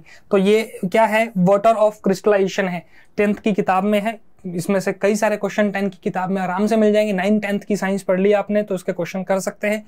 बस फॉर्मूले वाले क्वेश्चन में थोड़ी सी क्या रहती है, दिक्कत रहती है ना। चलिए आगे बढ़े। टीकाकरण के बारे में कुछ कथन, हो गया ये क्वेश्चन। टीकाकरण के बारे में कुछ कथन नीचे दिए गए हैं, सही कथनों का चयन करें। कथन ए क्या है?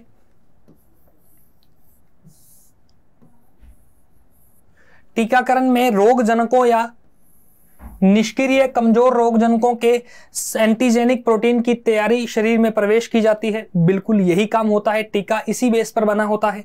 टीके मेमोरी बी और टी कोशिकाएं उत्पन्न करते हैं जो रोगजनकों को जल्दी पहचान लेते हैं। अब बताना है कौन सा कथन गलत है और कौन सा नहीं। टीके में क्या होता है कि अपनी बॉडी में जो बैक्टीरिया है उस बैक्टीरिया के एंटीजन को पकड़ लेते हैं और वो एंटीजन अपने खून में डाल देते हैं। अब उसके लिए एंटीजन के लिए क्या करते हैं, कोई उसी बैक्टीरिया को, ऐसा बैक्टीरिया जो हमें नुकसान नहीं पहुंचाएगा, वही बैक्टीरिया जिसके कारण रोग हुआ है, उस रोग के बैक्टीरिया को लिक्विड वाला फॉर्म में रखेंगे और अपने खून में डाल देंगे। उसके बाद क्या होगा, जैसे ही वो एंटीजन अपने खून में जाएगा वो एंटीबॉडी क्रिएट करेगा। एंटीबॉडी क्रिएट करेगा तो एंटीबॉडी में क्या होता है, टी कोशिकाएं, टी लिम्फोसाइट कहते हैं इनको। क्या कहते हैं? टी लिम्फोसाइट कहते हैं। बी और टी दो प्रकार की कोशिकाएं होती हैं अपने जो इम्यूनिटी में मेन रोल प्ले करती हैं, टी और बी, और दोनों ही कैसी कोशिकाएं हैं? लिम्फोसाइट। ठीक है, बी कोशिकाएं मारने का काम करती है, टी कोशिकाएं प्रोटीन बनाने का काम करती है। इस प्रकार से इम्यूनिटी सिस्टम जब अपन पढ़ते हैं तब इनकी बात करते हैं। ठीक है, तो ये क्या है, ये दोनों ही पॉइंट क्या है, बिल्कुल सही है। टीके इसी सिद्धांतों पर बने होते हैं। टीकों में 3 जनरेशन होती है। पहले हमने जो ये वाला जो लिखी लाइन ये वाला यूज किया था, रोगजनक और निष्क्रिय कमजोर वाले। फिर हमने पूरा बैक्टीरिया ना यूज करके बैक्टीरिया का कुछ पार्ट यूज किया था। आज हम जो टीके बना रहे हैं उनमें अपन क्या यूज करते हैं, उनमें अपन यूज करते हैं कि भाई अपना जो अपने लेबोरेटरी में उन बैक्टीरिया का एंटीजन डेवलप कर लेते हैं और बैक्टीरिया बॉडी में नहीं डालते, एंटीजन बॉडी में डालते हैं। आप जब पढ़ेंगे जनरेशन वाइज टीकों के बारे में तब आपको ये चीज जानने को मिलेगी। चलिए आगे बढ़ते हैं। प्रतिरक्षी इम्यूनिटी की बात हो रही है। यह एक प्रकार का प्रोटीन अणु है, बी लिम्फोसाइट द्वारा प्रतिजनों के जवाब में निर्मित होता है। टी कोशिकाएं सीधे प्रतिरक्षा का स्राव नहीं करती बल्कि टी तो प्रोटीन बनाकर देती हैं ताकि बी कोशिकाएं अपना काम करती रहें, और एक बीमार व्यक्ति में प्रतिजन प्रतिजैविक दवाओं के उत्पादन को बढ़ाता है। शरीर में लिम्फोसाइट द्वारा होता है। ये टीकाकरण के बारे में, इम्यूनिटी के बारे में अपने बता रखा है। ठीक है। इम्यूनिटी इंपॉर्टेंट है, ध्यान देना। एक्टिव इम्यूनिटी, पैसिव इम्यूनिटी क्या होती है, बच्चे से माँ में जो इम्यूनिटी आती है वो कैसी होती है, इम्यूनिटी के बारे में थोड़ा सा देख लीजिएगा एक बार। आगे बढ़ते हैं। किस प्रकार के वसा के उच्च स्तर के साथ कम HDL, हाई डेंसिटी लिपोप्रोटीन, ऐसा करके नाम होता है इसका, HDL कोलेस्ट्रॉल या उच्च LDL कोलेस्ट्रॉल के स्तर का संयोजन दिल के दौरे और स्ट्रोक के जोखिम को बढ़ा सकता है। फैट होता है, अब ये फैट जो होती है ये हानिकारक होती है, जोखिमपूर्ण होती है। क्या है, कौन सी होती है, मोनोग्लिसराइड होती है, ट्राइग्लिसराइड होती है, नॉन ग्लिसराइड होती है या डाइग्लिसराइड्स होती है, तो इनमें बताना है। तो इसमें ट्राइग्लिसराइड्स जो है ये जो फैट होती है ये दिल के दौरे के लिए खतरनाक होती है। इसमें जैसे बटर से, स्पेशली बटर ऑयल जो है, ये वाले जो चीजें हैं इनको खाने से जो फैट अपनी बॉडी में जमा हो जा रही है वो जो बनती है वो किसकी होती है, ट्राइग्लिसराइड वाला होता है, जो कि हार्ट अटैक के लिए बड़ी खतरनाक होती है। ठीक है, चलिए आगे बढ़े। यहां लिखा भी हुआ है ट्राइग्लिसराइड के बारे में। वसा है, एक तो साधारण होती है और एक ट्राइग्लिसराइड होती है, मतलब बॉन्ड होते हैं उनके बीच में, फैटी एसिड के फैट के बीच में जो बॉन्ड होते हैं वो कितने होते हैं, वो 3 वाले जो बॉन्ड होते हैं वो होते हैं। हाँ जी, ये ट्राइग्लिसराइड है। चलिए आगे देखें। ट्रांस फैट के बारे में भी है, यहाँ पढ़ लीजिएगा आप। ट्रांस फैट क्या होती है, सैचुरेटेड और नॉन अनसैचुरेटेड भी होती है फैट के बारे में। ठीक है, ये आपको आंसर आ गया यहाँ पे, ट्राइग्लिसराइड्स। चलिए आगे देखते हैं। कोशिका झिल्ली, हाँ जी बात करें, कोशिका झिल्ली का लचीलापन जीवों की किस प्रकार सहायता करता है। कोशिका झिल्ली का लचीलापन मतलब जो वो लचीली होती है वो क्या काम करती है, प्रदूषण से बचाता है, भोजन को अवशोषित करता है, लंबी आयु देता है, संरचना को परिभाषित करता है। तो कोशिका झिल्ली का जो लचीलापन है वो जीवों की किस प्रकार सहायता करता है, वो भोजन को अवशोषित करने में मदद करती है। ये झिल्ली जो होती है पारदर्शी होती है, सीमित लिमिटेड तौर पर पारदर्शी होती है, इससे जो भोजन के जो पदार्थ हैं वो आ जा सकते हैं, लेकिन ये चयनात्मक अवशोषण होता है, सेलेक्टिव एब्सॉर्प्शन होता है। इसमें ऐसा नहीं कि कोई भी जो अपनी कोशिका का जो भी कोशिका के अंदर भोजन है वो इस प्रकार से बाहर आ जा पाए, इस झिल्ली को क्रॉस कर पाए। लिमिटेड होता है, सेलेक्टिव जो है वो एब्जॉर्प्शन होता है, तो एब्जॉर्ब करती है फूड को, फूड के अवशोषण के लिए होती है। कोशिका झिल्ली मुख्य रूप से किसकी बनी होती है, लिपिड की और प्रोटीन की बनी होती है, जिसमें फास्फोलिपिड एक द्विपरत में व्यवस्थित प्रमुख लिपिड होते हैं।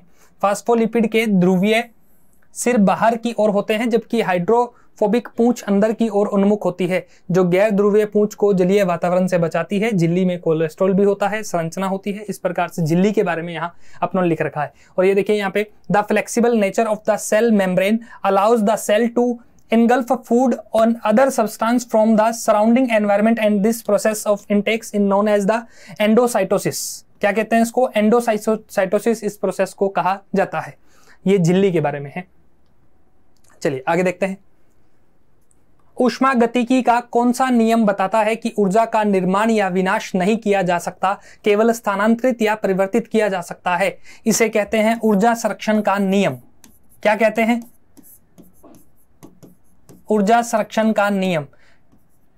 ऊर्जा संरक्षण का नियम कहता है कि भाई इस अर्थ पे जितनी ऊर्जा है वो उतनी ही रहेगी, ना तो हम ऊर्जा बना सकते हैं ना ही हम ऊर्जा कम कर सकते हैं। बस ऊर्जा का फॉर्म क्या होता है, चेंज होता रहता है, ऊर्जा का रूप चेंज होता है, कम ज्यादा नहीं हो सकती है। सेकंड लो है, फर्स्ट लो है, थर्ड लो है या शून्य है। ध्यान दें, इधर अपन पढ़ेंगे अभी ऊष्मागति का नियम। क्या कहता है ऊष्मागति का नियम, ऊष्मागति का पहला नियम क्या कहता है, अंग्रेजी भौतिक विज्ञानी जेम्स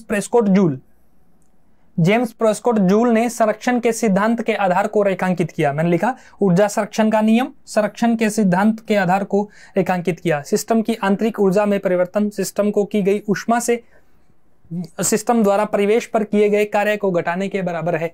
बस आप इतना ध्यान रखिएगा, परिवर्तित नहीं है, ये संरक्षण का नियम है, बिल्कुल है। और ये कौन सा नियम है, फर्स्ट लो है, ऊष्मागति का फर्स्ट लो है जो ये कहता है। आगे बढ़ते हैं। निम्नलिखित में से किसे सेंट्रीफ्यूजेशन की प्रक्रिया द्वारा मिश्रण से अलग किया जा सकता है, लेकिन निस्पंदन फिल्टरेशन के द्वारा अलग नहीं किया जा सकता। कौन सा है, केवल कोलाइड्स को, केवल निलंबन को, कोलाइड और निलंबन दोनों को, या सॉल्यूशन को। तो इसके लिए सेंट्रीफ्यूजेशन क्या होता है, एक मशीन में जब अपन एक मशीन होती है उसके अंदर लिक्विड डालते हैं तो फिर ये प्रोसेस चालू होती है। ठीक है, तो वो क्या कहलाता है, इसमें केवल कोलाइड जो है उन्हें हम सेंट्रीफ्यूजेशन से अलग कर सकते हैं, लेकिन निस्पंदन से उनको अलग नहीं किया जा सकता, यह भी आपको ध्यान देना है। Properties of colloids, they are heterogeneous in nature, they can pass through normal filter paper. उन्हें क्या है, अपने कोलाइड्स को फिल्टर से अलग नहीं कर सकते। क्यों नहीं कर सकते? क्योंकि दे can pass through normal filter paper, normal filter paper से वो क्या हो जाते हैं, पास हो जाते हैं। ठीक है, तो ये आपको ध्यान देना है कोलाइड्स के बारे में, कोलाइड्स की बारे में। चलिए आगे बढ़े। अगला क्या है भी, ये अगला बायो का क्वेश्चन है। क्या है, निम्नलिखित में से गलत कथन का चयन करें। किसका चयन करना है? गलत कथन का। विटामिन ए, ई और सी एंटीऑक्सीडेंट के रूप में काम करते हैं क्या? बिल्कुल करते हैं। विटामिन कौन सा? ए, सी और ई तीनों ही क्या हैं? अपने एंटीऑक्सीडेंट्स हैं। कुछ मिनरल्स भी होते हैं जो एंटीऑक्सीडेंट होते हैं, जैसे जिंक है, सेलेनाइट है, ये सब क्या है? ये एंटीऑक्सीडेंट्स होते हैं। ठीक है, एंटीऑक्सीडेंट अपने बॉडी को प्रोटेक्ट करने का काम करते हैं बेसिकली, कि अपनी मेटाबॉलिज्म प्रोसेस जो है उससे बनते हैं, फ्री इलेक्ट्रॉन मुक्त मूलक बनते हैं, जो अपने डीएनए से क्रिया करके अपने शरीर को नुकसान पहुंचा सकते हैं। लेकिन ये एंटीऑक्सीडेंट होते हैं, तो उनको जो मुक्त मूलक बने हैं, जिन्हें अपन फ्री इलेक्ट्रॉन्स कहते हैं, ये वाले जो हैं उनको मारने का काम कौन करता है? एंटीऑक्सीडेंट। तो अपनी बॉडी के लिए जरूरी है, एंटीऑक्सीडेंट अपनी बॉडी में होते भी हैं, और कुछ एंजाइम भी होते हैं जो एंटीऑक्सीडेंट का काम करते हैं। वसा को व्यायाम और प्रतियोगिता के दौरान ऊर्जा का एक अच्छा स्रोत माना जाता है। वसा स्रोत तो होती है व्यायाम का, लेकिन सबसे अच्छा स्रोत नहीं है, बल्कि कार्बोहाइड्रेट सबसे अच्छा स्रोत क्या माना जाता है? कार्बोहाइड्रेट को सबसे अच्छा स्रोत माना जाता है। ठीक है, तो बी है, इसका ध्यान रखेंगे। Vitamin C plays an important role in collagen synthesis. Collagen संश्लेषण में विटामिन सी की एक महत्वपूर्ण भूमिका होती है। बिल्कुल होती है। विटामिन सी शरीर में आयरन के अवशोषण और उपयोग को सुगम बनाता है। बिल्कुल, विटामिन सी किससे जुड़ा है? आयरन से जुड़ा हुआ है। ठीक है, लो तत्व से जुड़ा होता है। कोलेजन क्या है? कोलेजन एक प्रोटीन होता है जो अपनी हड्डियों में पाया जाने वाला प्रोटीन है, और सबसे काफी ज्यादा मात्रा में पाया जाता है, अबंडेंट क्वांटिटी में पाया जाता है कोलेजन अपनी बॉडी में। ठीक है, तो ये भी होता है, विटामिन सी से जुड़ा हुआ होता है। ए बिल्कुल एंटीऑक्सीडेंट वाला है। तो अपने क्या पूछा है यहाँ पे? गलत पूछा है, और गलत कौन सा है? बी गलत है। ठीक है, तो ध्यान दें, एंटीऑक्सीडेंट। ठीक है, एंटीऑक्सीडेंट के बारे में है। और देखें अपन आगे और बात करें, और है क्या कुछ भी इसमें? चलिए, स्विमिंग पूल में पानी को साफ करने के लिए क्या इस्तेमाल किया जाता है? वॉशिंग सोडा, क्या सर्फ डाल देते हैं उसके अंदर? दूसरा कास्टिक सोडा, ब्लीचिंग पाउडर और डेटॉल। डेटॉल तो एंटीसेप्टिक होता है। एंटीसेप्टिक बोले तो कि अपनी त्वचा पर, किसी उत्तक पर यदि बैक्टीरिया हो जाए तो उस जीवित उत्तक के ऊपर लगाए जाने वाला जो केमिकल होता है वो एंटीसेप्टिक होता है, और वो डेटॉल होता है। ठीक है, डेटॉल नहीं डालते, तो फिर क्या डालते हैं?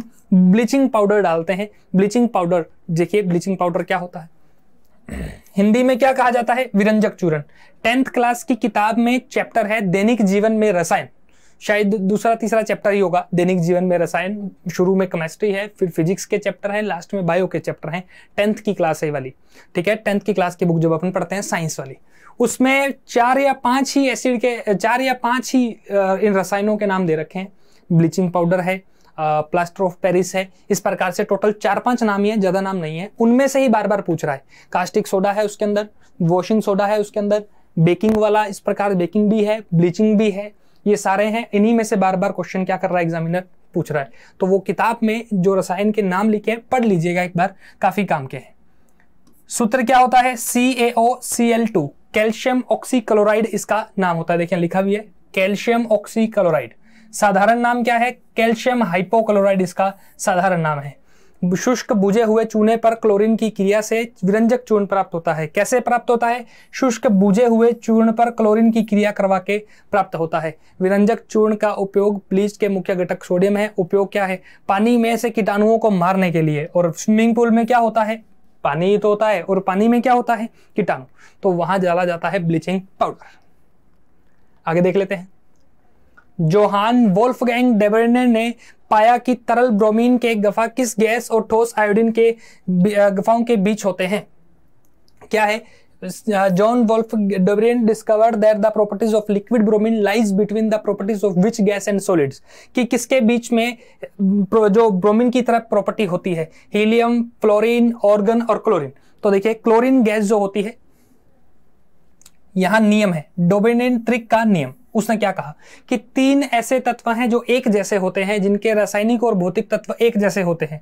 क्या है? जोहान वोल्फगैंग डोबरिन ने पहली बार प्लेटिनम को उत्प्रेरक के रूप में देखा था, समान तरीके की खोज की थी, जिससे तत्वों की आवर्त सारणी का विकास हुआ। ये 3 एक जैसे पॉइंट हैं। कौन से हैं? 1800 के दशक में शुरुआत में जर्मन रसायनज्ञ जोहान डोबरिन तत्वों के गुणों के बीच रुझान के विचारों पर विचार किया और फिर गुणों की समानता देखी। तो वो कौन से हैं? क्लोरीन है, ब्रोमीन है और आयोडीन है। कौन से हैं? क्लोरीन, ब्रोमीन और आयोडीन। अब यहां देखिए क्या है, ब्रोमीन ऑप्शन में है, आयोडीन ऑप्शन में है, तो फिर क्या बच गया? क्लोरीन बच गया, तो फिर क्लोरीन लिखेंगे। तो एक क्लोरीन वाला है, इनमें क्या कहना है? इन साहब का क्या कहना है? सर का कहना है कि ब्रोमीन, आयोडीन और क्लोरीन इन तीनों में एक जैसी भौतिक और रासायनिक गुण होते हैं। केमिकल और फिजिकल प्रॉपर्टीज इनकी एक जैसी होती हैं। फिजिकल प्रॉपर्टी बोले तो कि अगर आप इसको किसी चीज के साथ मिक्स करोगे तो जो प्रक्रिया होगी वो क्या कहलाएगी? केमिकल प्रॉपर्टीज उसकी कहलाएगी। ठीक है, आगे बढ़ते हैं। जीरोफ्थैलेमिया विटामिन ए की कमी से संबंधित किस इंद्रिय के संकेत और लक्षण को संदर्भित करता है? जीरोफ्थैलेमिया किससे जुड़ा हुआ है? जीभ से, कान से, आंखों से या नाक से? तो ये किससे जुड़ा है? ये जुड़ा हुआ है आंख से। एक और डिजीज है जो भी करंट में है, ट्रेकोमा। ट्रेकोमा भी एक डिजीज है जो किससे जुड़ी है? आंख से। तो थोड़ा सा ध्यान रखना है, ट्रेकोमा को भी याद करना भाई। ट्रेकोमा भी अभी करंट जीके में किस कारण से, कुछ कारण था जिसकी वजह से ट्रेकोमा भी करंट जीके में भी थी। तो ध्यान रखना ट्रेकोमा रोग के बारे में। शायद जहां तक, अगर मैं सही हूं तो जहां तक मुझे याद आ रहा है कि शायद ट्रेकोमा ऐसा डिजीज है जो भारत से खत्म हो गया है, इस प्रकार से कोई ऐसा डिजीज है ट्रेकोमा। लेकिन किससे जुड़ा हुआ है? आंख से जुड़ा हुआ है, ये विशेष रूप से ध्यान रखना। ठीक है, चलिए आंख से, आंख वाला आपने पढ़ा होगा। आंख तो इंपॉर्टेंट होती है पेपर के दृष्टिकोण से भी। जैसे क्या क्या इंपॉर्टेंट होता है कि आईज के जो पार्ट है वो कौन कौन से होते हैं? कॉर्निया होता है, आइरिस होता है, और एक पपिल होती है, और एक अपने लेंस तो मेन है, और एक दो पार्ट, एक रेटिना भी होता है। तो ये सब पार्ट होते हैं, इनका क्या काम होता है? डिजीज कौन कौन से हो सकते हैं? निकट दृष्टि दोष, दूर दृष्टि दोष, जरा दृष्टि दोष, वैमनस्य, मोतियाबिंद, बेंगापन, ये सब क्या है? इसके डिजीज है। तो ये आंख के बारे में थोड़ा सा ध्यान दीजिएगा। जीभ के बारे में, जीभ की स्ट्रक्चर पढ़ी होगी आपने, मीठा, लास्ट में कड़वा, फिर साइड में जीभ के नमकीन, और इस प्रकार से पढ़ा होगा आपने। विटामिन ए वैज्ञानिक नेम क्या है? रेटिनोल है। स्रोत क्या है? गाजर है। विटामिन की अधिकतम मात्रा गाजर है, सेब है। ठीक है, ये वाला ध्यान देना। आम है, हरी पत्ती की सब्जियां हैं, ऑयल फिश है, ऑयल ऑफ फिश है, ये वाला। दृष्टि और त्वचा के लिए सर्वश्रेष्ठ है। जेरोफ्थैलेमिया विटामिन ए की कमी से होने वाली बीमारी है, आंख सूख जाती है, इस प्रकार से इसमें जेरोफ्थैलेमिया लिखा भी हुआ है। जेरोफ्थैलेमिया आंखों में सूखापन हो जाता है इसके। ठीक है, चलिए। और इसकी विटामिन ए की कमी से, ये भी इंपॉर्टेंट है, विटामिन ए की कमी से होने वाला रोग कौन सा है? रतौंधी इसका डिजीज है। नाइट ब्लाइंडनेस, रात में दिखता नहीं है, उसे रतौंधी कहा जाता है। ठीक है, तो ये ध्यान दें। समूह 17 के किस तत्व को, समूह 17 के किस तत्व को घुटन भरी गंध वाली पीली हरी घनी गैस होने के कारण इसका नाम मिला है? Organ, chlorine, krypton, helium. तो किस तत्व को मिला है? क्लोरीन को इसका नाम जो मिला है वो इसके रंग के कारण मिला है। यहां देखिए, the name chlorine on accounts of its colour, Greek colours greenish and yellow, green और येलो के कारण इसका नाम क्या है? ये वाला यहाँ हिंदी में लिखा हुआ है। क्लोरीन की खोज 1774 में शेले ने की थी, और ये इसके रंग ग्रीक कलरिस, हरा और पीला होने के कारण इसे क्लोरीन नाम दिया गया है। ठीक है, तो ये इसके रंग के कारण क्लोरीन को क्लोरीन नाम मिला है। एक और ध्यान दें, फ्लोरीन के बारे में देखिए। फ्लोरीन हल्का पीला है, इस वजह से इसे क्या कहा गया? फ्लोरीन। क्लोरीन हरा पीला आई गया। ब्रोमीन लाल भूरा रंग है, इसलिए इसे क्या कहा गया? ब्रोमीन कहा गया, लाल और भूरा। आयोडीन गहरा बैंगनी कलर है, ये आयोडीन है। ठीक है, तो ये कलर का क्वेश्चन कभी आगे पूछ ले आपसे तो उसके बारे में बताया गया है कि भाई ये भी ऑप्शन है, इनमें से भी क्वेश्चन है, पूछा जा सकता है। चलिए आगे बढ़े। हो गया ये वाला अपना पहले, ठीक है। चलिए, निम्नलिखित में से कौन सा सुमेलित नहीं है? न्यूक्लियस, आनुवंशिक जानकारी का, यहाँ ये चीज यहाँ पढ़ लेते हैं अपन, इन चारों में देख लेते हैं कौन सा है कौन सा नहीं है। क्या पूछा है? नहीं, मतलब गलत कौन सा है, इनमें सही तरीके से मैच नहीं हुआ है, एक गलत है, वो गलत बताइए कौन सा है। लाइसोसोम, आत्मघाती थैलियां, बिल्कुल लाइसोसोम फट सकती है, सुसाइडल बैग्स इन्हें कहते हैं, ठीक है, लाइसोसाइम। माइटोकॉन्ड्रिया, लिपिड चयापचय, नहीं, माइटोकॉन्ड्रिया का वसा वाला रोल नहीं है। माइटोकॉन्ड्रिया का काम होता है एनर्जी प्रोड्यूस करना, ऊर्जा का उत्पादन करना। मानव बॉडी में श्वसन के लिए जो ऊर्जा चाहिए,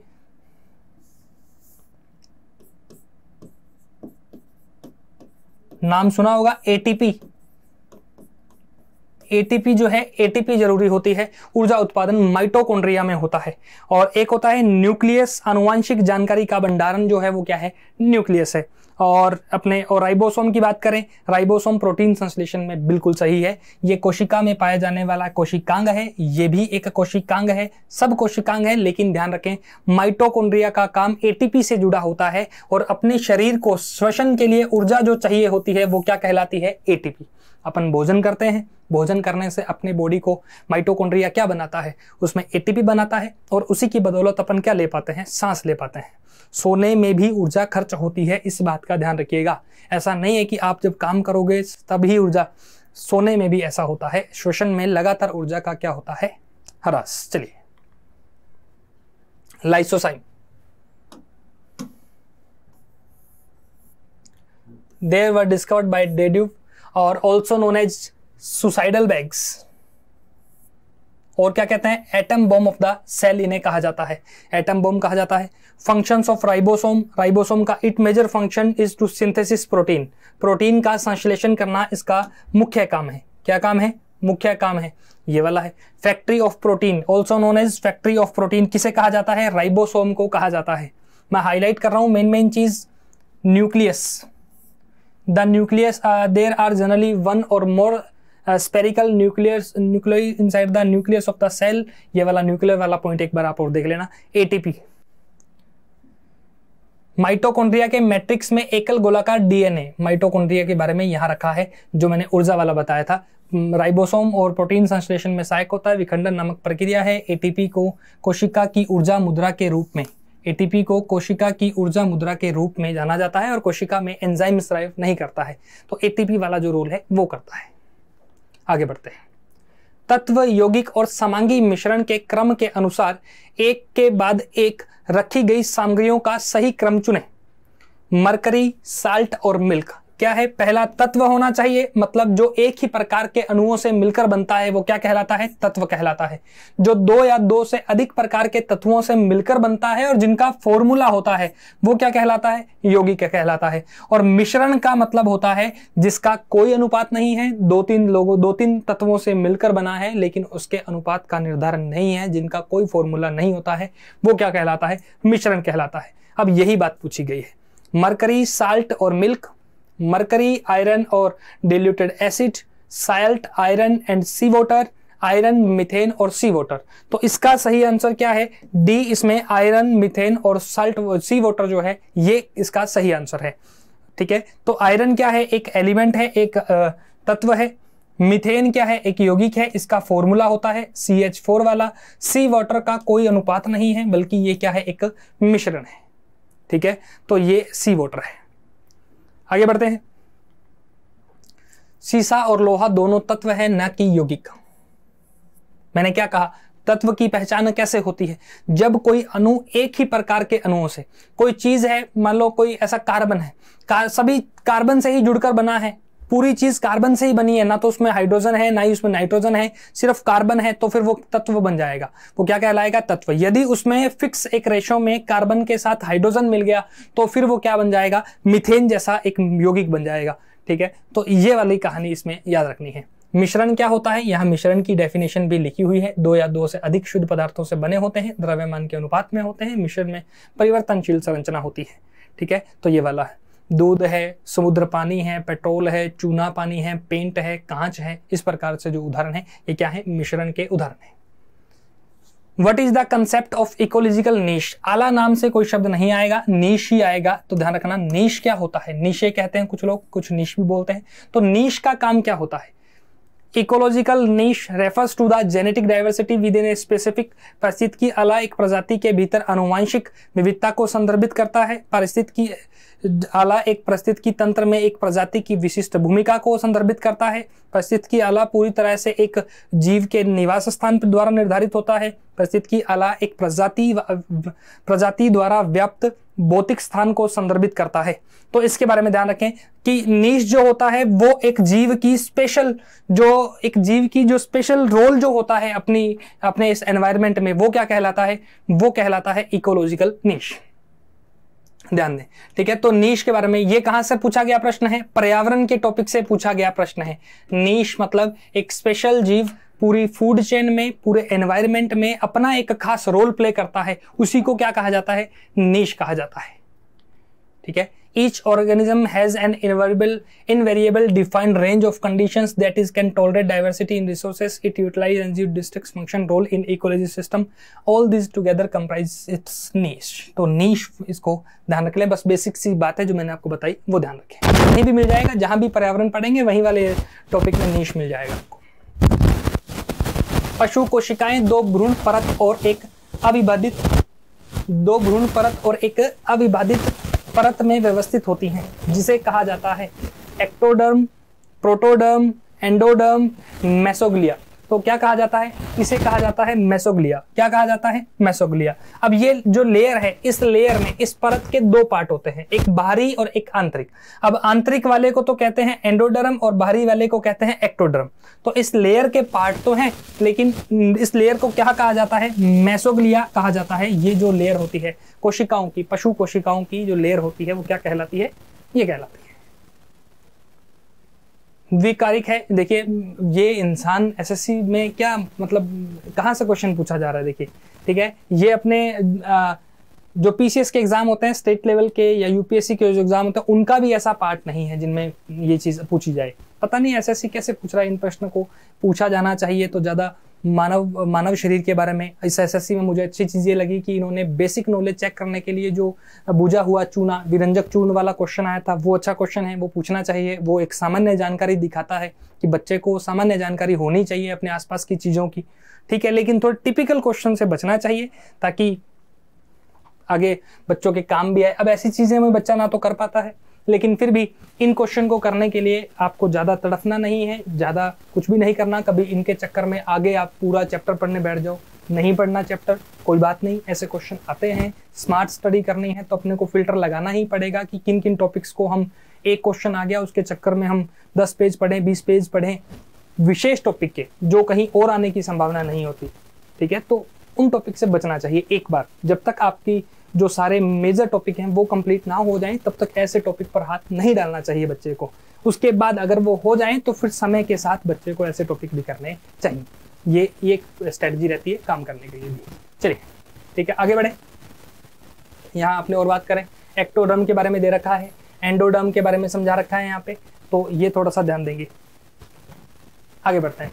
कौन सा कार्यात्मक समूह ध्रुवीय है जिसमें ऑक्सीजन और हाइड्रोजन परमाणुओं के बीच आवेश का असममित वितरण होता है? ध्रुवीय है जिसमें क्या पूछ रहा है कि ऑक्सीजन और हाइड्रोजन के परमाणुओं के बीच आवेश का अनइक्वल डिस्ट्रीब्यूशन होता है। कार्बोक्सिलिक एसिड है, अल्कोहल है, ईथर है और एस्टर है। तो ये कौन सा होता है? ये अल्कोहल जो होता है उसमें कार्बन का और ऑक्सीजन का रेशियो जो है वो ऊपर नीचे होता है, इक्वल नहीं होता है, ठीक है। तो ये थोड़ा सा ध्यान दें आप, इसमें इसको पढ़िएगा, पढ़ेंगे तो आप फंक्शनल ग्रुप है, इनमें अल्कोहल के बारे में बात करेंगे तब आपको ही मिलेगा। अल्कोहल के बारे में पहले भी प्रश्न आ चुका है, एसएससी सीजीएल प्री 2022 जो कि 12 दिसंबर 2022 को लगा था, उसमें क्वेश्चन पूछा जा चुका है, ठीक है। चलिए, निम्नलिखित में से किस रासायनिक प्रतिक्रिया को डबल विस्थापन प्रतिक्रिया के रूप में सबसे अच्छा वर्णित किया गया है? फिर रासायनिक प्रतिक्रिया है, ये उदाहरण के तौर पर याद करनी होती है अपने को। जब अपन 9th-10th की किताब पढ़ेंगे तो उसके अंदर क्या होता है कि खूब सारे एग्जाम्पल दिए होते हैं।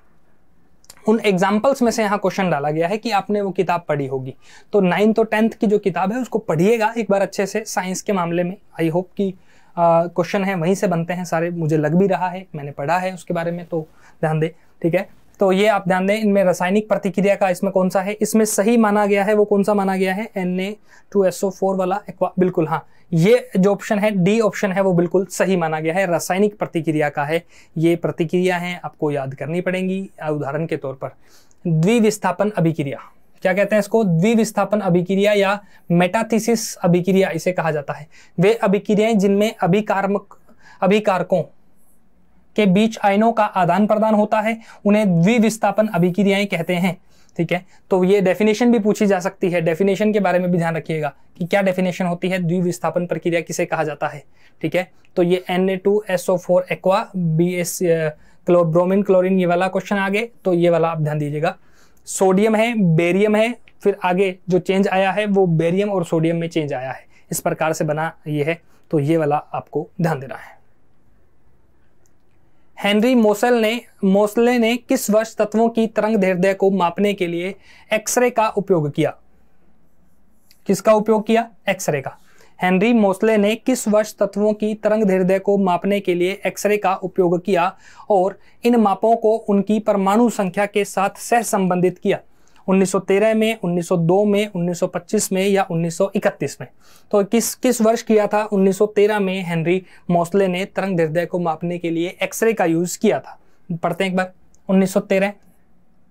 अंग्रेजी भौतिक विज्ञानी हेनरी मोसले ने तत्वों के विशिष्ट एक्सरे स्पेक्ट्रम में नियमितताएं देखी थी, और इनके बारे में यहां भी लिखा है, in 1913 the English physicist Henry Moseley observed regularities in the characteristics x-ray spectra. तो ये एक्सरे के बारे में मोसले ने जो यूज किया था वो 1913 में किया था, और यही क्वेश्चन पूछा है ईयर के बारे में। क्लियर है, आगे बढ़े, अगला क्वेश्चन देखिएगा। अगला क्वेश्चन फिर बायो का क्वेश्चन है। हाँ जी, क्या है अगला क्वेश्चन, मनुष्यों में टाइफाइड बुखार के बारे में सही विकल्प चुने। कथन ए, स्ट्रेप्टोकोकस निमोनिया एक रोगजनक जीवाणु है जो टाइफाइड का कारण होता है। यहां मैं हाईलाइट कर देता हूं आपको, कथन ए है, यहां कथन बी है और यहां कथन सी है, 3 है, ध्यान दें। क्या कहता है ए क्या कहता है, स्ट्रेप्टोकोकस निमोनिया एक रोगजनक जीवाणु है जो टाइफाइड का कारण होता है। गलत है, ये निमोनिया रोग का कारण होता है, टाइफाइड का कोई कारण नहीं होता। निमोनिया जो होता है जो श्वसन तंत्र से संबंधित होता है, फेफड़ों वगैरह इनसे संबंधित होता है, लेकिन टाइफाइड का फिर क्या होता है, टाइफाइड का होता है सल्मानोवी टाइफी, सल्मानोवा टाइफी, ये बैक्टीरिया टाइफाइड होता है, इससे टाइफाइड वाला बैक्टीरिया होता है। ठीक है, ये पहला कथन गलत है, ए नाम तो गलत है, भी ए वाला तो काट दो। दूसरा क्या, टाइफाइड बुखार की पुष्टि विडाल टेस्ट से होती है, बड़ा पॉपुलर टेस्ट है और पेपर के दृष्टिकोण से बहुत पॉपुलर है भाई, कई बार कई एग्जाम में पूछा जा चुका है विडाल टेस्ट वाला। तो विडाल टेस्ट टाइफाइड में होता है, बिल्कुल सही कहा गया है। ये कथन अपना बी वाला क्या है, सही है। सी वाला क्या कथन है कि टाइफाइड आंतों में छिद्र का कारण है। टाइफाइड किसको प्रभावित करता है, बिल्कुल आंत्र को प्रभावित करता है, ये सी वाला है। तो इसका सही क्या बनेगा, सही बनेगा बी और सी सही है, ए गलत है। तो अपने को देखना है सभी कथन सही है क्या, नहीं है। स्टेटमेंट ए और बी सही है क्या, नहीं, ए तो आएगा ही नहीं। ओनली स्टेटमेंट बी सही है क्या, नहीं, सी भी सही है, ये भी नहीं आएगा। तो फिर सही आंसर क्या आएगा, अपना सही आंसर आएगा D, statement B and C are correct. ठीक है, तो बी और सी करेक्ट है, ये ध्यान देना है। टाइफाइड एक सामान्य जीवाणु रोग, सल्मोनेला टाइफी, यही है सल्मोनेला टाइफी, जो दूषित जल और भोजन के माध्यम से छोटी आंत में प्रवेश करता है। दूषित जल और भोजन के माध्यम से छोटी आंत में प्रवेश करता है और रक्त के माध्यम से शरीर के अन्य भागों में जाता है। ये किस मक्खी से फैलता है, घरेलू मक्खी से फैलता है। मक्खी भी 3 प्रकार की होती है, घरेलू मक्खी, बालू मक्खी और सीसी मक्खी।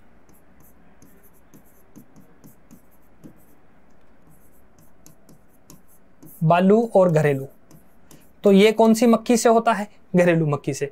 जब आप डिजीज पढ़ेंगे तो उसमें पढ़ेंगे मक्खियों से होने वाले रोग, इसमें काला आजार है, निद्रा रोग है, ये टाइफाइड वाला है। और फिर अपने मच्छरों से पढ़ते हैं, एनोफिलीज मच्छर से मलेरिया होता है, एडिज मच्छर से डेंगू होता है, और क्यूलेक्स मच्छर से अपने होता है हाथी पांव रोग है, जो अपने हाथी पांव रोग है। और एक जापानी शोध मस्तिष्क है, वो क्यूलेक्स मच्छर से होता है। तो ये मच्छरों और मक्खियों वाले रोग जो है पढ़ लेना भाई एक बार। Widal test is the diagnostic test for the typhoid. Typhoid is not treated by triple antigen. तो ये विडाल टेस्ट के बारे में ध्यान रखना, अपने जांच करते हैं विडाल टेस्ट से कि भी आपको टाइफाइड है या नहीं। आगे बढ़ते हैं। ओ आगे अपना ऑप्शन आ गया। हाँ जी, एक वस्तु को ऊपर की ओर फेंका जाता है। ठीक है, एक वस्तु को ऊपर की ओर फेंका जाता है। अपने प्रक्षेप पथ के उच्चतम बिंदु पर इसकी डैश की गतिज और स्थितिज ऊर्जा दोनों अधिकतम होती है। स्थितिज ऊर्जा अधिकतम होती है और गतिज ऊर्जा अधिकतम होती है। गतिज और स्थितिज ऊर्जा दोनों शून्य होती है। जैसे जैसे किसी वस्तु को ऊपर की ओर भेजेंगे अपन, जैसे हाइट इंक्रीज करेंगे, उसकी पोटेंशियल एनर्जी भी क्या हो जाएगी, इंक्रीज हो जाती है। ठीक है, ध्यान दें। अब यहाँ क्या पूछा है, अगर अपने जितनी हाइट पे भेज सकते हैं उतनी हाइट पे भेज दें तो फिर पोटेंशियल एनर्जी भी उतनी हो जाएगी जितनी वो हो सकती है।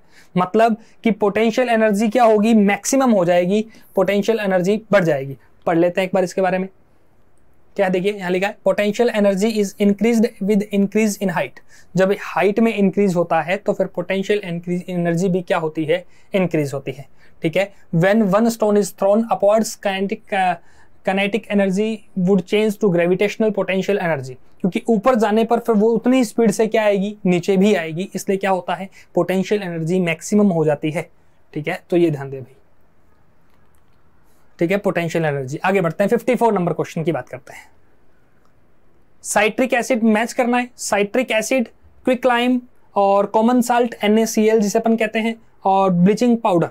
अब कॉमन साल्ट का फॉर्मूला क्या होता है, ये तो सबको पता है, ये तो बेसिक सी चीज है साइंस के नाम पर। ठीक है, तो NaCl होता है, मतलब 3 नंबर में तो क्या आएगा, 2। यहां लिख देते हैं अपन 2। ब्लीचिंग पाउडर वाला मैंने बताया था भी कुछ टाइम पहले, ब्लीचिंग पाउडर वाला क्या आएगा, कैल्शियम ऑक्साइड क्लोराइड। ठीक है, तो कैल्शियम ऑक्साइड क्लोराइड है ये वाला 4। अब बना लीजिए इस क्वेश्चन को बनाना चाहे तो। वैसे तो साइट्रिक एसिड क्या होता है, इसमें साइट्रिक एसिड नींबू वगैरह खट्टे फल जो होते हैं उनमें सिट्रिक एसिड बोलते हैं इसको। यहाँ साइट्रिक लिखा है, सिट्रिक भी बोलते हैं। तो नींबू, मौसमी, संतरा, इन सब में क्या पाया जाता है, सिट्रिक एसिड पाया जाता है। तो 1 में क्या आएगा, 3 आएगा, और बच गया क्या, बी में क्या आएगा, 1 आएगा। 3 1 2 4, 3 1 2 और 4, तो फिर सही आंसर क्या आएगा। ठीक है, तो आप अगर ये भी आइडिया लगाओ तो देखते हैं बन सकता है क्या। सी में 2 नंबर देखिए, 50-50 लाइफलाइन यूज हो सकती है। जिस बच्चे को सिर्फ इतना पता हो कि भाई ये NaCl साधारण नमक होता है, इतना भी पता है तो भी 2 ऑप्शन कट जाएंगे, ये नहीं हो सकता, ये नहीं हो सकता, इन दोनों में से आंसर देना है। ठीक है, तो आपको ध्यान देना है सी। पहली बात तो आपको सभी पता होने चाहिए भैया, ऐसी सिचुएशन ही क्यों बने कि आपको 2 ही पता हो। इन बेसिक क्वेश्चन में 2 पता हो, ये चीज सही नहीं है। ठीक है, इनमें आपको चारों क्लियर होने चाहिए। नींबू और संतरा सिट्रिक एसिड होता है, लेमन ऑरेंज सिट्रिक एसिड होता है, इनमें बताया था। कैल्शियम ऑक्साइड क्विकलाइम होता है, कैल्शियम ऑक्साइड। और क्या आगे इसके बारे में आपको बताया था, विरंजक चूर्ण, calcium oxychloride. Calcium oxychloride question आया था कि अपने स्विमिंग पूल में पानी को साफ करना है तो फिर क्या यूज करेंगे, ब्लीचिंग पाउडर यूज करते हैं, बैक्टीरिया मारने का, पानी में बैक्टीरिया मारने का काम करता है कौन, विरंजक चूर्ण। तो ये वाला यहाँ बनाते हैं अपन। ठीक है, तो ये वाला अपना क्वेश्चन है। आगे बढ़ते हैं, क्या कहता है 55 नंबर क्वेश्चन। हाँ जी, ठीक है, चलें आगे बढ़े। हाँ जी, अगला क्या क्वेश्चन है, निम्नलिखित में से किस जल निकाय में आमतौर पर सबसे अधिक लवणता होती है, मतलब नमक सबसे ज्यादा किस में होता है, सैलिनिटी सबसे ज्यादा कहाँ होती है, तालाब में, झील में, महासागर में और नदी में। देखिए जितना भी पानी है उस पानी के स्रोतों को अपन 2 पार्ट्स में बांट लेते हैं, एक तो मीठा पानी होता है और एक खारा होता है। एक क्या होता है, खारा। मीठे और खारे के रेशो में बांट देते हैं। तो अब तालाब, झील और नदी, ये तीनों ही क्या हैं, मीठे पानी के स्रोत हैं। इनमें खारे पानी का स्रोत एक ही है और वो कौन सा है, ओशन। क्या है, ओशन होता है। ठीक है, तो महासागर में सबसे ज्यादा नमक होता है। क्लियर है, ये आगे ध्यान देंगे, महासागर में सबसे ज्यादा नमक। वैसे अगर आप 1 लीटर पानी है समुद्र का तो उसमें ऑलमोस्ट 30 से 35 ग्राम नमक होता है उसके अंदर। जब आप 1 लीटर पानी उबालेंगे और उबालते जाएंगे तो लास्ट में जो नमक बचेगा वो कितना बचेगा, 30 से 35 ग्राम नमक बचेगा। ये ध्यान देना है आपको इस बात का। Of the ocean has a salinity between 34 ppt और 36 ppt, लगभग इतने 35% के आसपास होता है। Contraction becomes important, the salt contraction less than 5 inland waters और 35 सीज 100 दे रखा, वही दे रखा, वही लिख रखा भी। लवणता के बारे में है, नमक की कुल मात्रा के बारे में बता रखा है कि नमक की कुल मात्रा कितनी होती है। ठीक है, चलिए आगे बढ़े। अधिकांश महासागर में 34 से 36 आगे बढ़ते हैं। कार्बोनिल कार्बन हाइड्रोजन परमाणु के साथ साथ कार्बन से भी किस कार्यात्मक समूह में जुड़ा हुआ है? कार्बोनिल कार्बन हाइड्रोजन परमाणु के साथ साथ कार्बन से भी किस कार्यात्मक समूह में जुड़ा हुआ है? कार्बोलिक एसिड से, कार्बोलिक एसिड, एमाइड, एल्डिहाइड और कीटोन। टिपिकल है थोड़ा सा, इनके बारे में फॉर्मूले होते हैं, सी कार्बन एच इस प्रकार से फॉर्मूले जो होते हैं उनसे ये होने वाला क्वेश्चन है। कार्बोलिक एसिड है, एमाइड है, एल्डिहाइड है, कीटोन है। तो इसमें एल्डिहाइड जो होता है वो क्या होता है? एल्डिहाइड जो होता है वो अपने कार्यात्मक समूह में जुड़ा हुआ होता है। क्या है? एल्डिहाइड इसका आंसर मानते हैं। ठीक है, एल्डिहाइड के बारे में थोड़ा सा ध्यान दीजिएगा। यहां और भी कुछ है क्या? देख लेते हैं अपन। The carbonyl compounds in which carbon of carbonyl group is bonded to carbon or hydrogen and oxygen of hydroxyl moiety are known as carbolic acid. तो थोड़ा पढ़ेंगे तो एक्स्ट्रा ही जानकारी मिलेगी, कुछ अच्छा ही देखने को मिलेगा। वे जानवर जिनमें अंडों का निषेचन जो होता है वो निषेचन और बच्चे का भ्रूण अवस्था तक विकास मां के शरीर के अंदर होता है और उन्हें डैश के रूप में जाना जाता है। अंडजनित, अकेशुरकी, केशुरकी और सजीव प्रजक क्या कहा जाता है? उनको विविपेरस कहा जाता है, जिसमें मनुष्य भी शामिल होते हैं। मनुष्य में भी तो यही प्रक्रिया होती है। अंडवाहिनी में निषेचन होता है, ठीक है, उसके बाद जो गर्भाशय है उसमें भ्रूण पलता है, फिर वो अपने ये पूरी प्रोसेस ह्यूमन बॉडी के अंदर होती है। इसका ध्यान रखें, यह सजीव होता है। पढ़ लेते हैं एक बार। जरायुज क्या कहा जाता है? उन जंतुओं में जिनमें मादा जनक के शरीर के अंदर युग्मनज का विकास होता है। युग्मनज मतलब अंडाणु और शुक्राणु के मिलने के बाद जो बना वो क्या कहलाएगा? युग्मनज होता है। जरायुज कहलाते हैं। क्या कहलाते हैं? जरायुज। विविपेरस कहलाते हैं। विकास के एक निश्चित चरण को प्राप्त करने के बाद नवोदित संतति को मादा के शरीर से बाहर निकाल दिया जाता है। उदाहरण मानव, बंदर और अन्य सभी स्तनधारी जो होते हैं। उचित भ्रूण देखभाल और सुरक्षा के कारण जरायुज जंतुओं में संतति के बचने की संभावना अधिक होती है। तो ये जरायुज के बारे में, विविपेरस के बारे में है, जो पूछा गया है वो अपने यहाँ मेंशन किया गया है।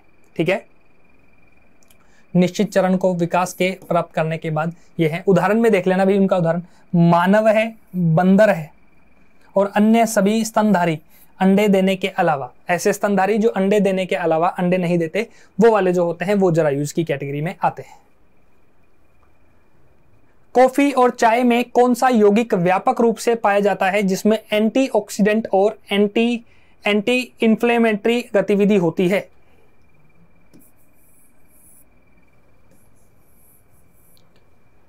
Anthocyanin, curcumin, lycopene, chlorogenic acid. Anthocyanin जो होता है ये तो होता है वेजिटेबल्स में और फ्रूट्स में। करक्यूमिन जो होता है ये होता है टर्मरिक में, हल्दी में।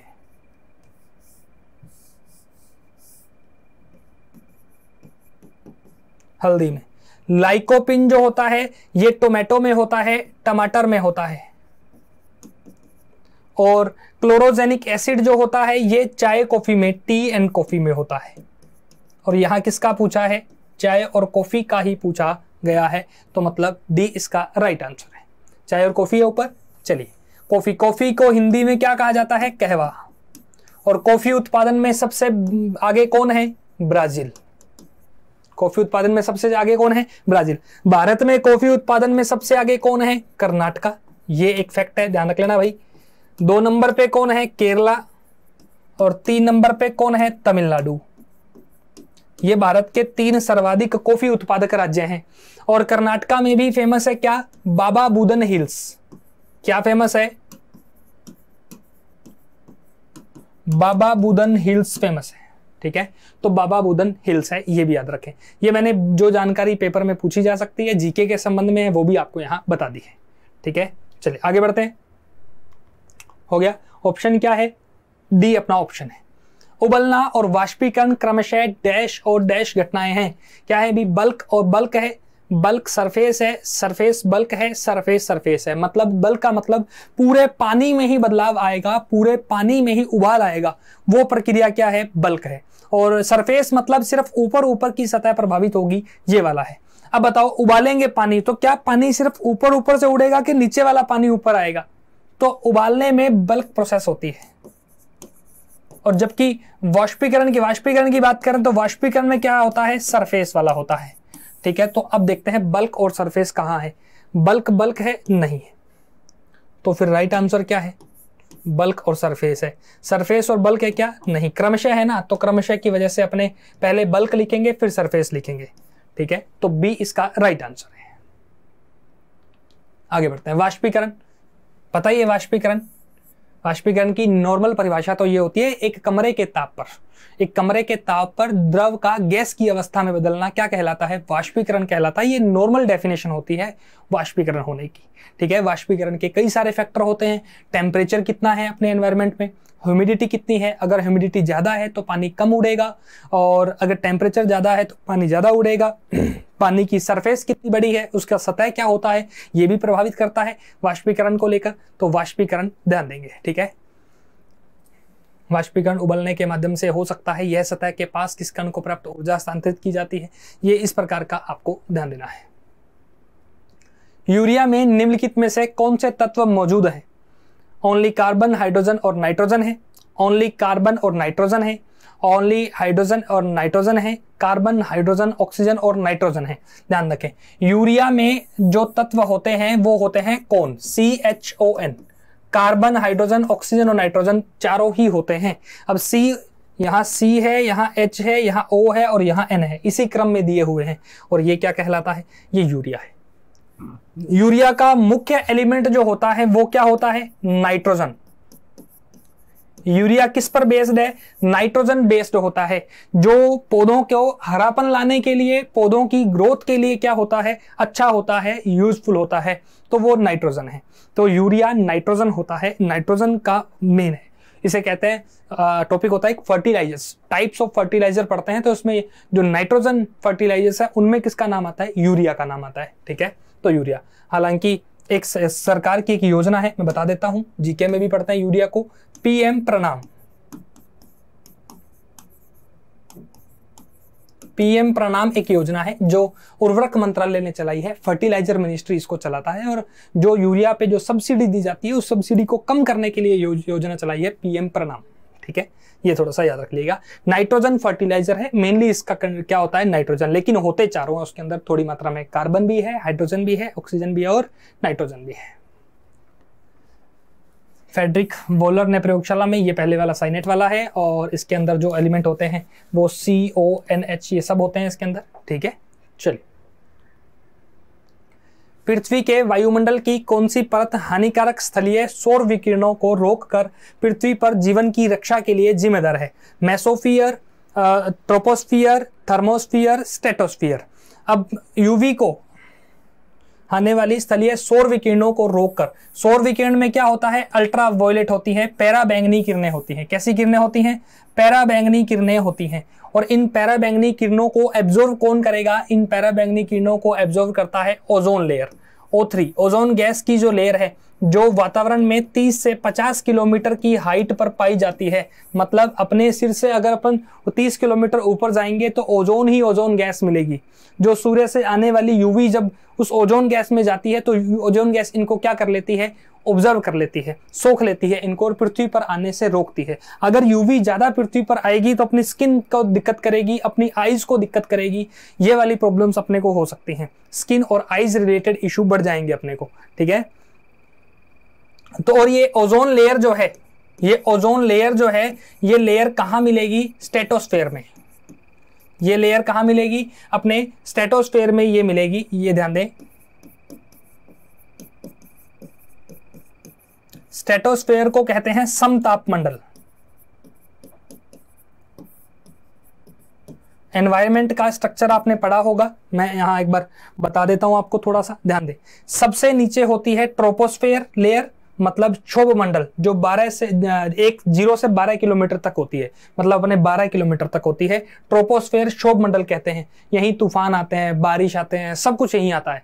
इसके बाद बादल खत्म हो जाते हैं, ऊपर चलते हैं तो स्ट्रेटोस्फेयर आती है। 12 से 50 किलोमीटर के बीच का एरिया स्ट्रेटोस्फेयर में आता है, और स्ट्रेटोस्फेयर के अंदर ही क्या होती है, ओजोन लेयर होती है जो यूवी से बचाती है। ठीक है, उसके बाद आती है और जो जेट, जब बारिश हो, मौसम खराब हो, तो हवाई जहाज क्या करते हैं, एरोप्लेन क्या करते हैं, ये क्षोभ मंडल से निकलकर किस में चले जाते हैं, ऊपर 12 किलोमीटर ऊपर चले जाते हैं। और वो कौन सी लेयर होती है, स्ट्रेटोस्फीयर होती है। वहां कोई बादल नहीं है, नीचे हो तो हो बाज। इसी तरीके से क्या करता है बाज कहां चला जाता है, बादलों से ऊपर स्ट्रेटोस्फीयर में चला जाता है कि अरे भैया होती रहे बारिश, मुझे डरने की कोई जरूरत नहीं है। तो यही फॉर्मूला अपनाते हैं। ठीक है, जब आप फ्लाइट में ट्रैवल करते हैं तो अपन देखते हैं विंडो से कि भाई वो बादलों में कैसे नीचे बादल होते हैं, अपन ऊपर होते हैं, तो वो स्ट्रेटोस्फीयर वाला ही होता है प्रोग्राम। ठीक है, आगे बढ़ते हैं। इसके बाद मीजोस्फीयर होता है, मध्यमंडल होता है। मीजोस्फीयर के बाद क्या होता है, मीजोस्फीयर के बाद थर्मोस्फीयर होता है, और फिर इसके बाद क्या होता है, एक्सोस्फीयर होता है, बहिर्मंडल होता है। ठीक है, तो ये 5 लेयर होती हैं अपने एनवायरनमेंट की। 12 किलोमीटर तक होती है, ये 12 से 50 होती है, ये 50 से 80 होती है, 80 से 400 450 तक होती है। उसके बाद एक्सोस्फीयर शुरू हो जाती है। ठीक है, तो ये ध्यान दें। समतापमंडल, थर्मोस्फीयर को स्ट्रेटोस्फीयर को क्या कहते हैं, समतापमंडल कहते हैं। थर्मोस्फीयर तो ये जो अपने मीजोस्फीयर जो है उसको कहते हैं मध्यमंडल। यह क्षेत्र 12 से 50 किलोमीटर के बीच तक फैला है। इस क्षेत्र में अधिकांश वायुमंडलीय ओजोन 30 से 50 किलोमीटर तक केंद्रित है। इस परत को ओजोन परत कहा जाता है, जो पैराबैंगनी किरणों, सूर्य से आने वाली किरणें जो होती हैं यूवी, पैराबैंगनी विकिरणों के लिए एक बड़े हिस्से को अवशोषित करती हैं। ठीक है, आगे बढ़ते हैं। हो गया वाला। कौन सा नियम बताता है, हाँ जी, कौन सा नियम बताता है कि सूर्य के चारों ओर किसी ग्रह की परिक्रमा की अवधि उसकी कक्षा की त्रिज्या के साथ तेजी से बढ़ती है? हबल का नियम है, केपलर का नियम है, कोपरनिकस का गति का नियम है। ध्यान दें, केपलर के नियम है वो 3 है, याद कर जाना भाई। केपलर बड़ा इंपॉर्टेंट है, फर्स्ट, सेकंड और थर्ड। पहला नियम तो कहलाता है कक्षा का नियम, दूसरा नियम कहलाता है समान क्षेत्रफल का नियम, और तीसरा नियम कहलाता है ग्रह की गति का नियम कहलाता है। उनकी गति किस स्पीड से होगी, उनकी अवधि का नियम, गति की अवधि का नियम इस प्रकार से होता है। और जिसमें ये जो परिभाषा लिखी है, यही परिभाषा उसके तीसरे नियम में लिखी हुई है। तो केपलर का थर्ड नियम जो, थर्ड लॉ जो है वो क्या कहलाता है, वो ये परिभाषा कहलाता है। एक बात तो ये ध्यान दें, हबल का नियम है, ये भी खगोल शास्त्र से जुड़ा है, एस्ट्रोलॉजी से जुड़ा है, और इसमें उन्होंने कहा है कि आकाश गंगाओं के बीच की दूरी क्या है, बढ़ रही है। ये इस प्रकार का नियम है। और कोपरनिकस तो पहले थे जिन्होंने ब्रह्मांड का नियम दिया था, और ड्रेक का नियम इनसे जुड़ा हुआ नहीं है, ये सोशो कल्चर में है, मतलब सामाजिक सिद्धांतों से जुड़ा हुआ है, ये साइंस से जुड़ा हुआ ही नहीं है। तो केपलर के कितने नियम है, केपलर के 3। पढ़ जाना, देख लेना, याद कर लेना भाई, बता दिया, इंपॉर्टेंट होता है केपलर, पूछा जाता है केपलर के बारे में। केपलर का तीसरा नियम, ग्रह की समयावधि के वर्ग का अर्ग, इसका एक फॉर्मूला होता है, मैं सिंपल भाषा में लिख देता हूं। टाइम इसको इस प्रकार से बनाया जाता है, और समानुपाती होता है r3 के, T2 = r³। तो ये होता है कि उसमें लगने वाला समय, एक परिक्रमा में लगने वाला समय ग्रह के बीच की दूरी के जो दूरी है उसका क्यूब होता है। इस प्रकार का एक नियम है, T2 समानुपाती r3, इस प्रकार से नियम होता है। ठीक है, अभी थोड़ा देख लेना। चलिए, निम्नलिखित का मिलान कीजिए। Bleaching powder, baking powder, washing soda, plaster of Paris. अब देखिए, पहले बेसिक चीजें हैं जिसकी उम्मीद करता हूं पता होगा। ब्लीचिंग पाउडर तो मैंने बताया था, अभी इसमें होगा, देखिए, बुझा हुआ चूना। क्लोरीन और गैस का पढ़ाया था मैंने, क्लोरीन और गैस का बुझा हुआ चूना जो है, ये वाला कहां जाएगा, ये ब्लीचिंग पाउडर में जाएगा। पहले में क्या आएगा, 3 नंबर। प्लास्टर ऑफ पेरिस, जो व्हाइट कलर का, हड्डी टूटने पर जब हाथों पे वो व्हाइट कलर की पट्टी या पैर पे व्हाइट कलर का जो प्लास्टर किया जाता है, वो प्लास्टर ऑफ पेरिस है। और वो किससे बनता है, जिप्सम को। जिप्सम को जब खूब गर्म किया जाता है तो उससे बनता है, तो ये जिप्सम वाला है। डी 2 नंबर आएगा। ए में 3, देखो ए में 3 कहीं है क्या, बिल्कुल ए में 3 है एक बार। और 4 में 2 देखो कहां है, डी में 2 नंबर देखो कहां है, डी में 2 नंबर यहां है। तो अपना आंसर आ गया, अपना आंसर क्या आएगा, डी आंसर आएगा, ए में 3। अब चेक कर लेते हैं सही है क्या। बेकिंग पाउडर है और वॉशिंग सोडा है, वॉशिंग सोडा आ गया 3 में 1, बी में एक, ठीक है, हाँ सही है बिल्कुल भाई। बी में क्या आ जाएगा, बी में आ जाएगा 4 नंबर, और फिर सी में क्या आ जाएगा 1 नंबर। ये वाला अपना आंसर 3 4 1 2, 3 4 1 2। क्लियर है? ये ऐसे क्वेश्चन मैच करके कीजिएगा, चाहे कितना ही आते हो कोशिश कीजिएगा मैच करके करें। अगर आता है पूरा चारों ही पता है तो ठीक है, वेल एंड गुड है, उससे अच्छा कुछ भी नहीं है। लेकिन फिर भी एक बार इस तरीके से मैच कर लें कि क्या आपने सही आंसर फिल किया है क्या। क्योंकि कई बार क्या होता है, जैसे डी यहाँ 2 है, डी यहाँ 2 है, तो ये गलत हो सकता है। वो तो किसी भी क्वेश्चन में ए में 3 नहीं है तो गलत नहीं हुआ, वरना हो सकता है अपने और भी चेक करना पड़ता अपन को। ठीक है, तो थोड़ा सा इन क्वेश्चन में सावधानी रखने की जरूरत है। यहां दिया हुआ विरंजक चूर्ण किससे बनता है? शुष्क भुजे हुए चूने पर क्लोरीन की प्रक्रिया से बनेगा। धावन सोडा फॉर्मूला दिया है, और इसमें और भी लिखा है क्या, सोडियम कार्बोनेट के पुनः क्रिस्टलीकरण से प्राप्त होता है, सोडियम कार्बोनेट वाला है। बेकिंग पाउडर है, ये कार्बन डाइऑक्साइड गैस चूने के पानी को दूधिया कर देती है और इन सब से बना है। और बेकिंग सोडा और हल्के खाद्य अम्ल का मिश्रण होता है। प्लास्टिक ऑफ पेरिस वाला जिप्सम को 373 केल्विन पर गर्म करने पर प्राप्त होता है। ठीक है, तो ये मेन चीजें मैंने हाईलाइट कर दी है, इसमें देख लीजिएगा। चलिए आगे बढ़ते हैं। एक मानक वर्षामापी एक मौसम संबंधी उपकरण है जिसमें एक मापने वाली ट्यूब से जुड़ा एक कलेक्टर होता है, जिसका उपयोग किसी निश्चित समय पर प्रति इकाई क्षेत्र में वर्षा को मापने के लिए किया जाता है। डिस्क के आकार का, किस आकार का होता है? डिस्क के आकार का, जे आकार का, प्रिज्म के आकार का, कीप आकार का। वर्षा मापी, रेन गेज लिखा होगा यहाँ पे, देखिए रेन गेज जो होता है, वर्षा मापी जो होता है, वर्षा मापी आप घर पे बना सकते हो। पता है आपको एक बात, यदि बोतल के ऊपर आपने, जो कोल्ड ड्रिंक की बोतल आती है 2 लीटर वाली, उसके ऊपर आपने कीप लगा दी, तेल डालने वाली कीप आती है, वो कीप लगा दी ना, तो फिर वो क्या बन जाएगा? देखना आप जब इमेज देखोगे ना इसकी, तो वही है और कुछ नहीं है उसके अंदर। वो जब वर्षा काल में उसको रख देते हैं बाहर कि ले भाई ये बाहर रख दी, अब जितनी बारिश आती रहेगी उसके अंदर जितना पानी जाता रहेगा, अपन क्या मान लेंगे कि इतनी बारिश यहाँ हो रही है, हुई है, कितने सेंटीमीटर बारिश हुई है, वर्षा को मापने के लिए। तो ये कीप के आकार का होता है। ठीक है, ये कीप आकार में होता है, इसका ध्यान रखें। आगे बढ़ते हैं। खट्टे फलों के छिलकों में पाया जाने वाला कौन सा रसायन पेय पदार्थों और च्युइंगम में स्वाद बढ़ाने वाले एजेंट के रूप में उपयोग किया जाता है? खट्टे फलों के छिलकों में पाए जाने वाला कौन सा रसायन? अपने एथिलवेलिन है, मिथोन है, ल्यूटिडाइन है और लिमोनिन है। तो खट्टे पदार्थों के छिलकों में लुमिनिन जो होता है, ये लिमोनिन जो है वो पाया जाता है। तो लिमोनिन के बारे में ध्यान रखेंगे, खट्टे फलों के छिलकों में लुमिनिन के कारण होता है, ये ध्यान देंगे। प्राचीन काल में निम्नलिखित में से किसने बताया था कि मानव के शरीर में 360 हड्डियां होती हैं? ये बात किसने कही थी? अब देखिए ऑप्शन, अगर आपने हिस्ट्री पढ़ी है और ऑप्शन बिल्कुल बेसिक है, इनमें डॉक्टर एक ही है। इनमें डॉक्टर क्या है? एक है। पतंजलि साहब ने तो योग की सूत्र लिखी थी, कौन सी बुक लिखी थी? चरक साहब ने चरक संहिता लिखी थी, और यही डॉक्टर थे। चरक संहिता, चरक की साहब डॉक्टर थे इनमें। कौटिल्य राजनीति वाले थे जिन्होंने अर्थशास्त्र बुक लिखी थी, इन्होंने चंद्रगुप्त को राजा बनाया था। धनानंद को कहा था कि तेरा साम्राज्य का विनाश कर दूंगा और मैं नया राजा लाऊंगा तेरे लिए, तो उन्होंने चंद्रगुप्त को तैयार किया था मौर्य डायनेस्टी में। शूद्रक लेखक हुए हैं, लेकिन इन्होंने कहानी लिखी है मृच्छकटिक। मृच्छकटिक एक कहानी है, उन्होंने लिखी है। तो डॉक्टर एक ही बच गया इनमें। डॉक्टर कौन है? चरक साहब जो है वो डॉक्टर हैं अपने।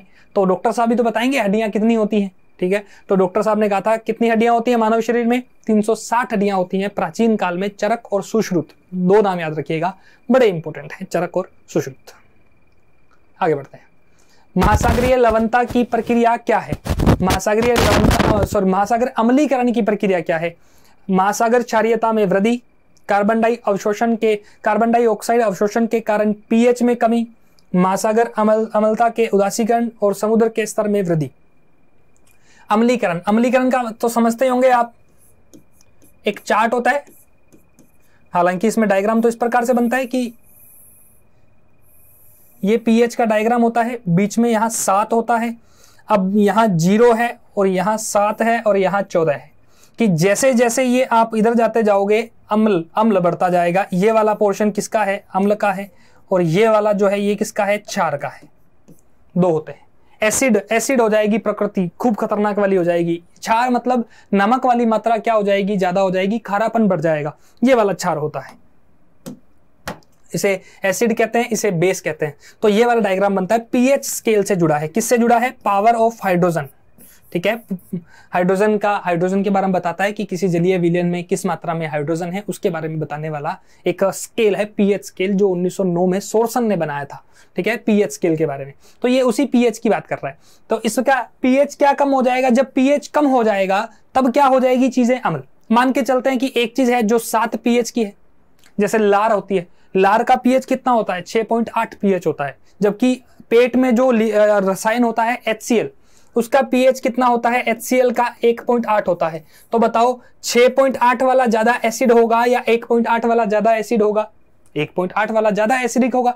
तो इसी प्रकार से अगर इधर जाते जाएंगे पीएच कम होता जाएगा तो अम्लीयता क्या हो जाएगी? बढ़ जाएगी। अब यही ये देखिए, कार्बन डाइऑक्साइड के अवशोषण से समुद्र के जल का पीएच क्या हो जाता है? कम हो जाता है। और जैसे जैसे पीएच कम होगा वो क्या बन जाएगा? अम्लीय हो जाएगा, अम्लीकरण हो जाएगा। यही प्रक्रिया क्या है? महासागरों का अम्लीकरण है।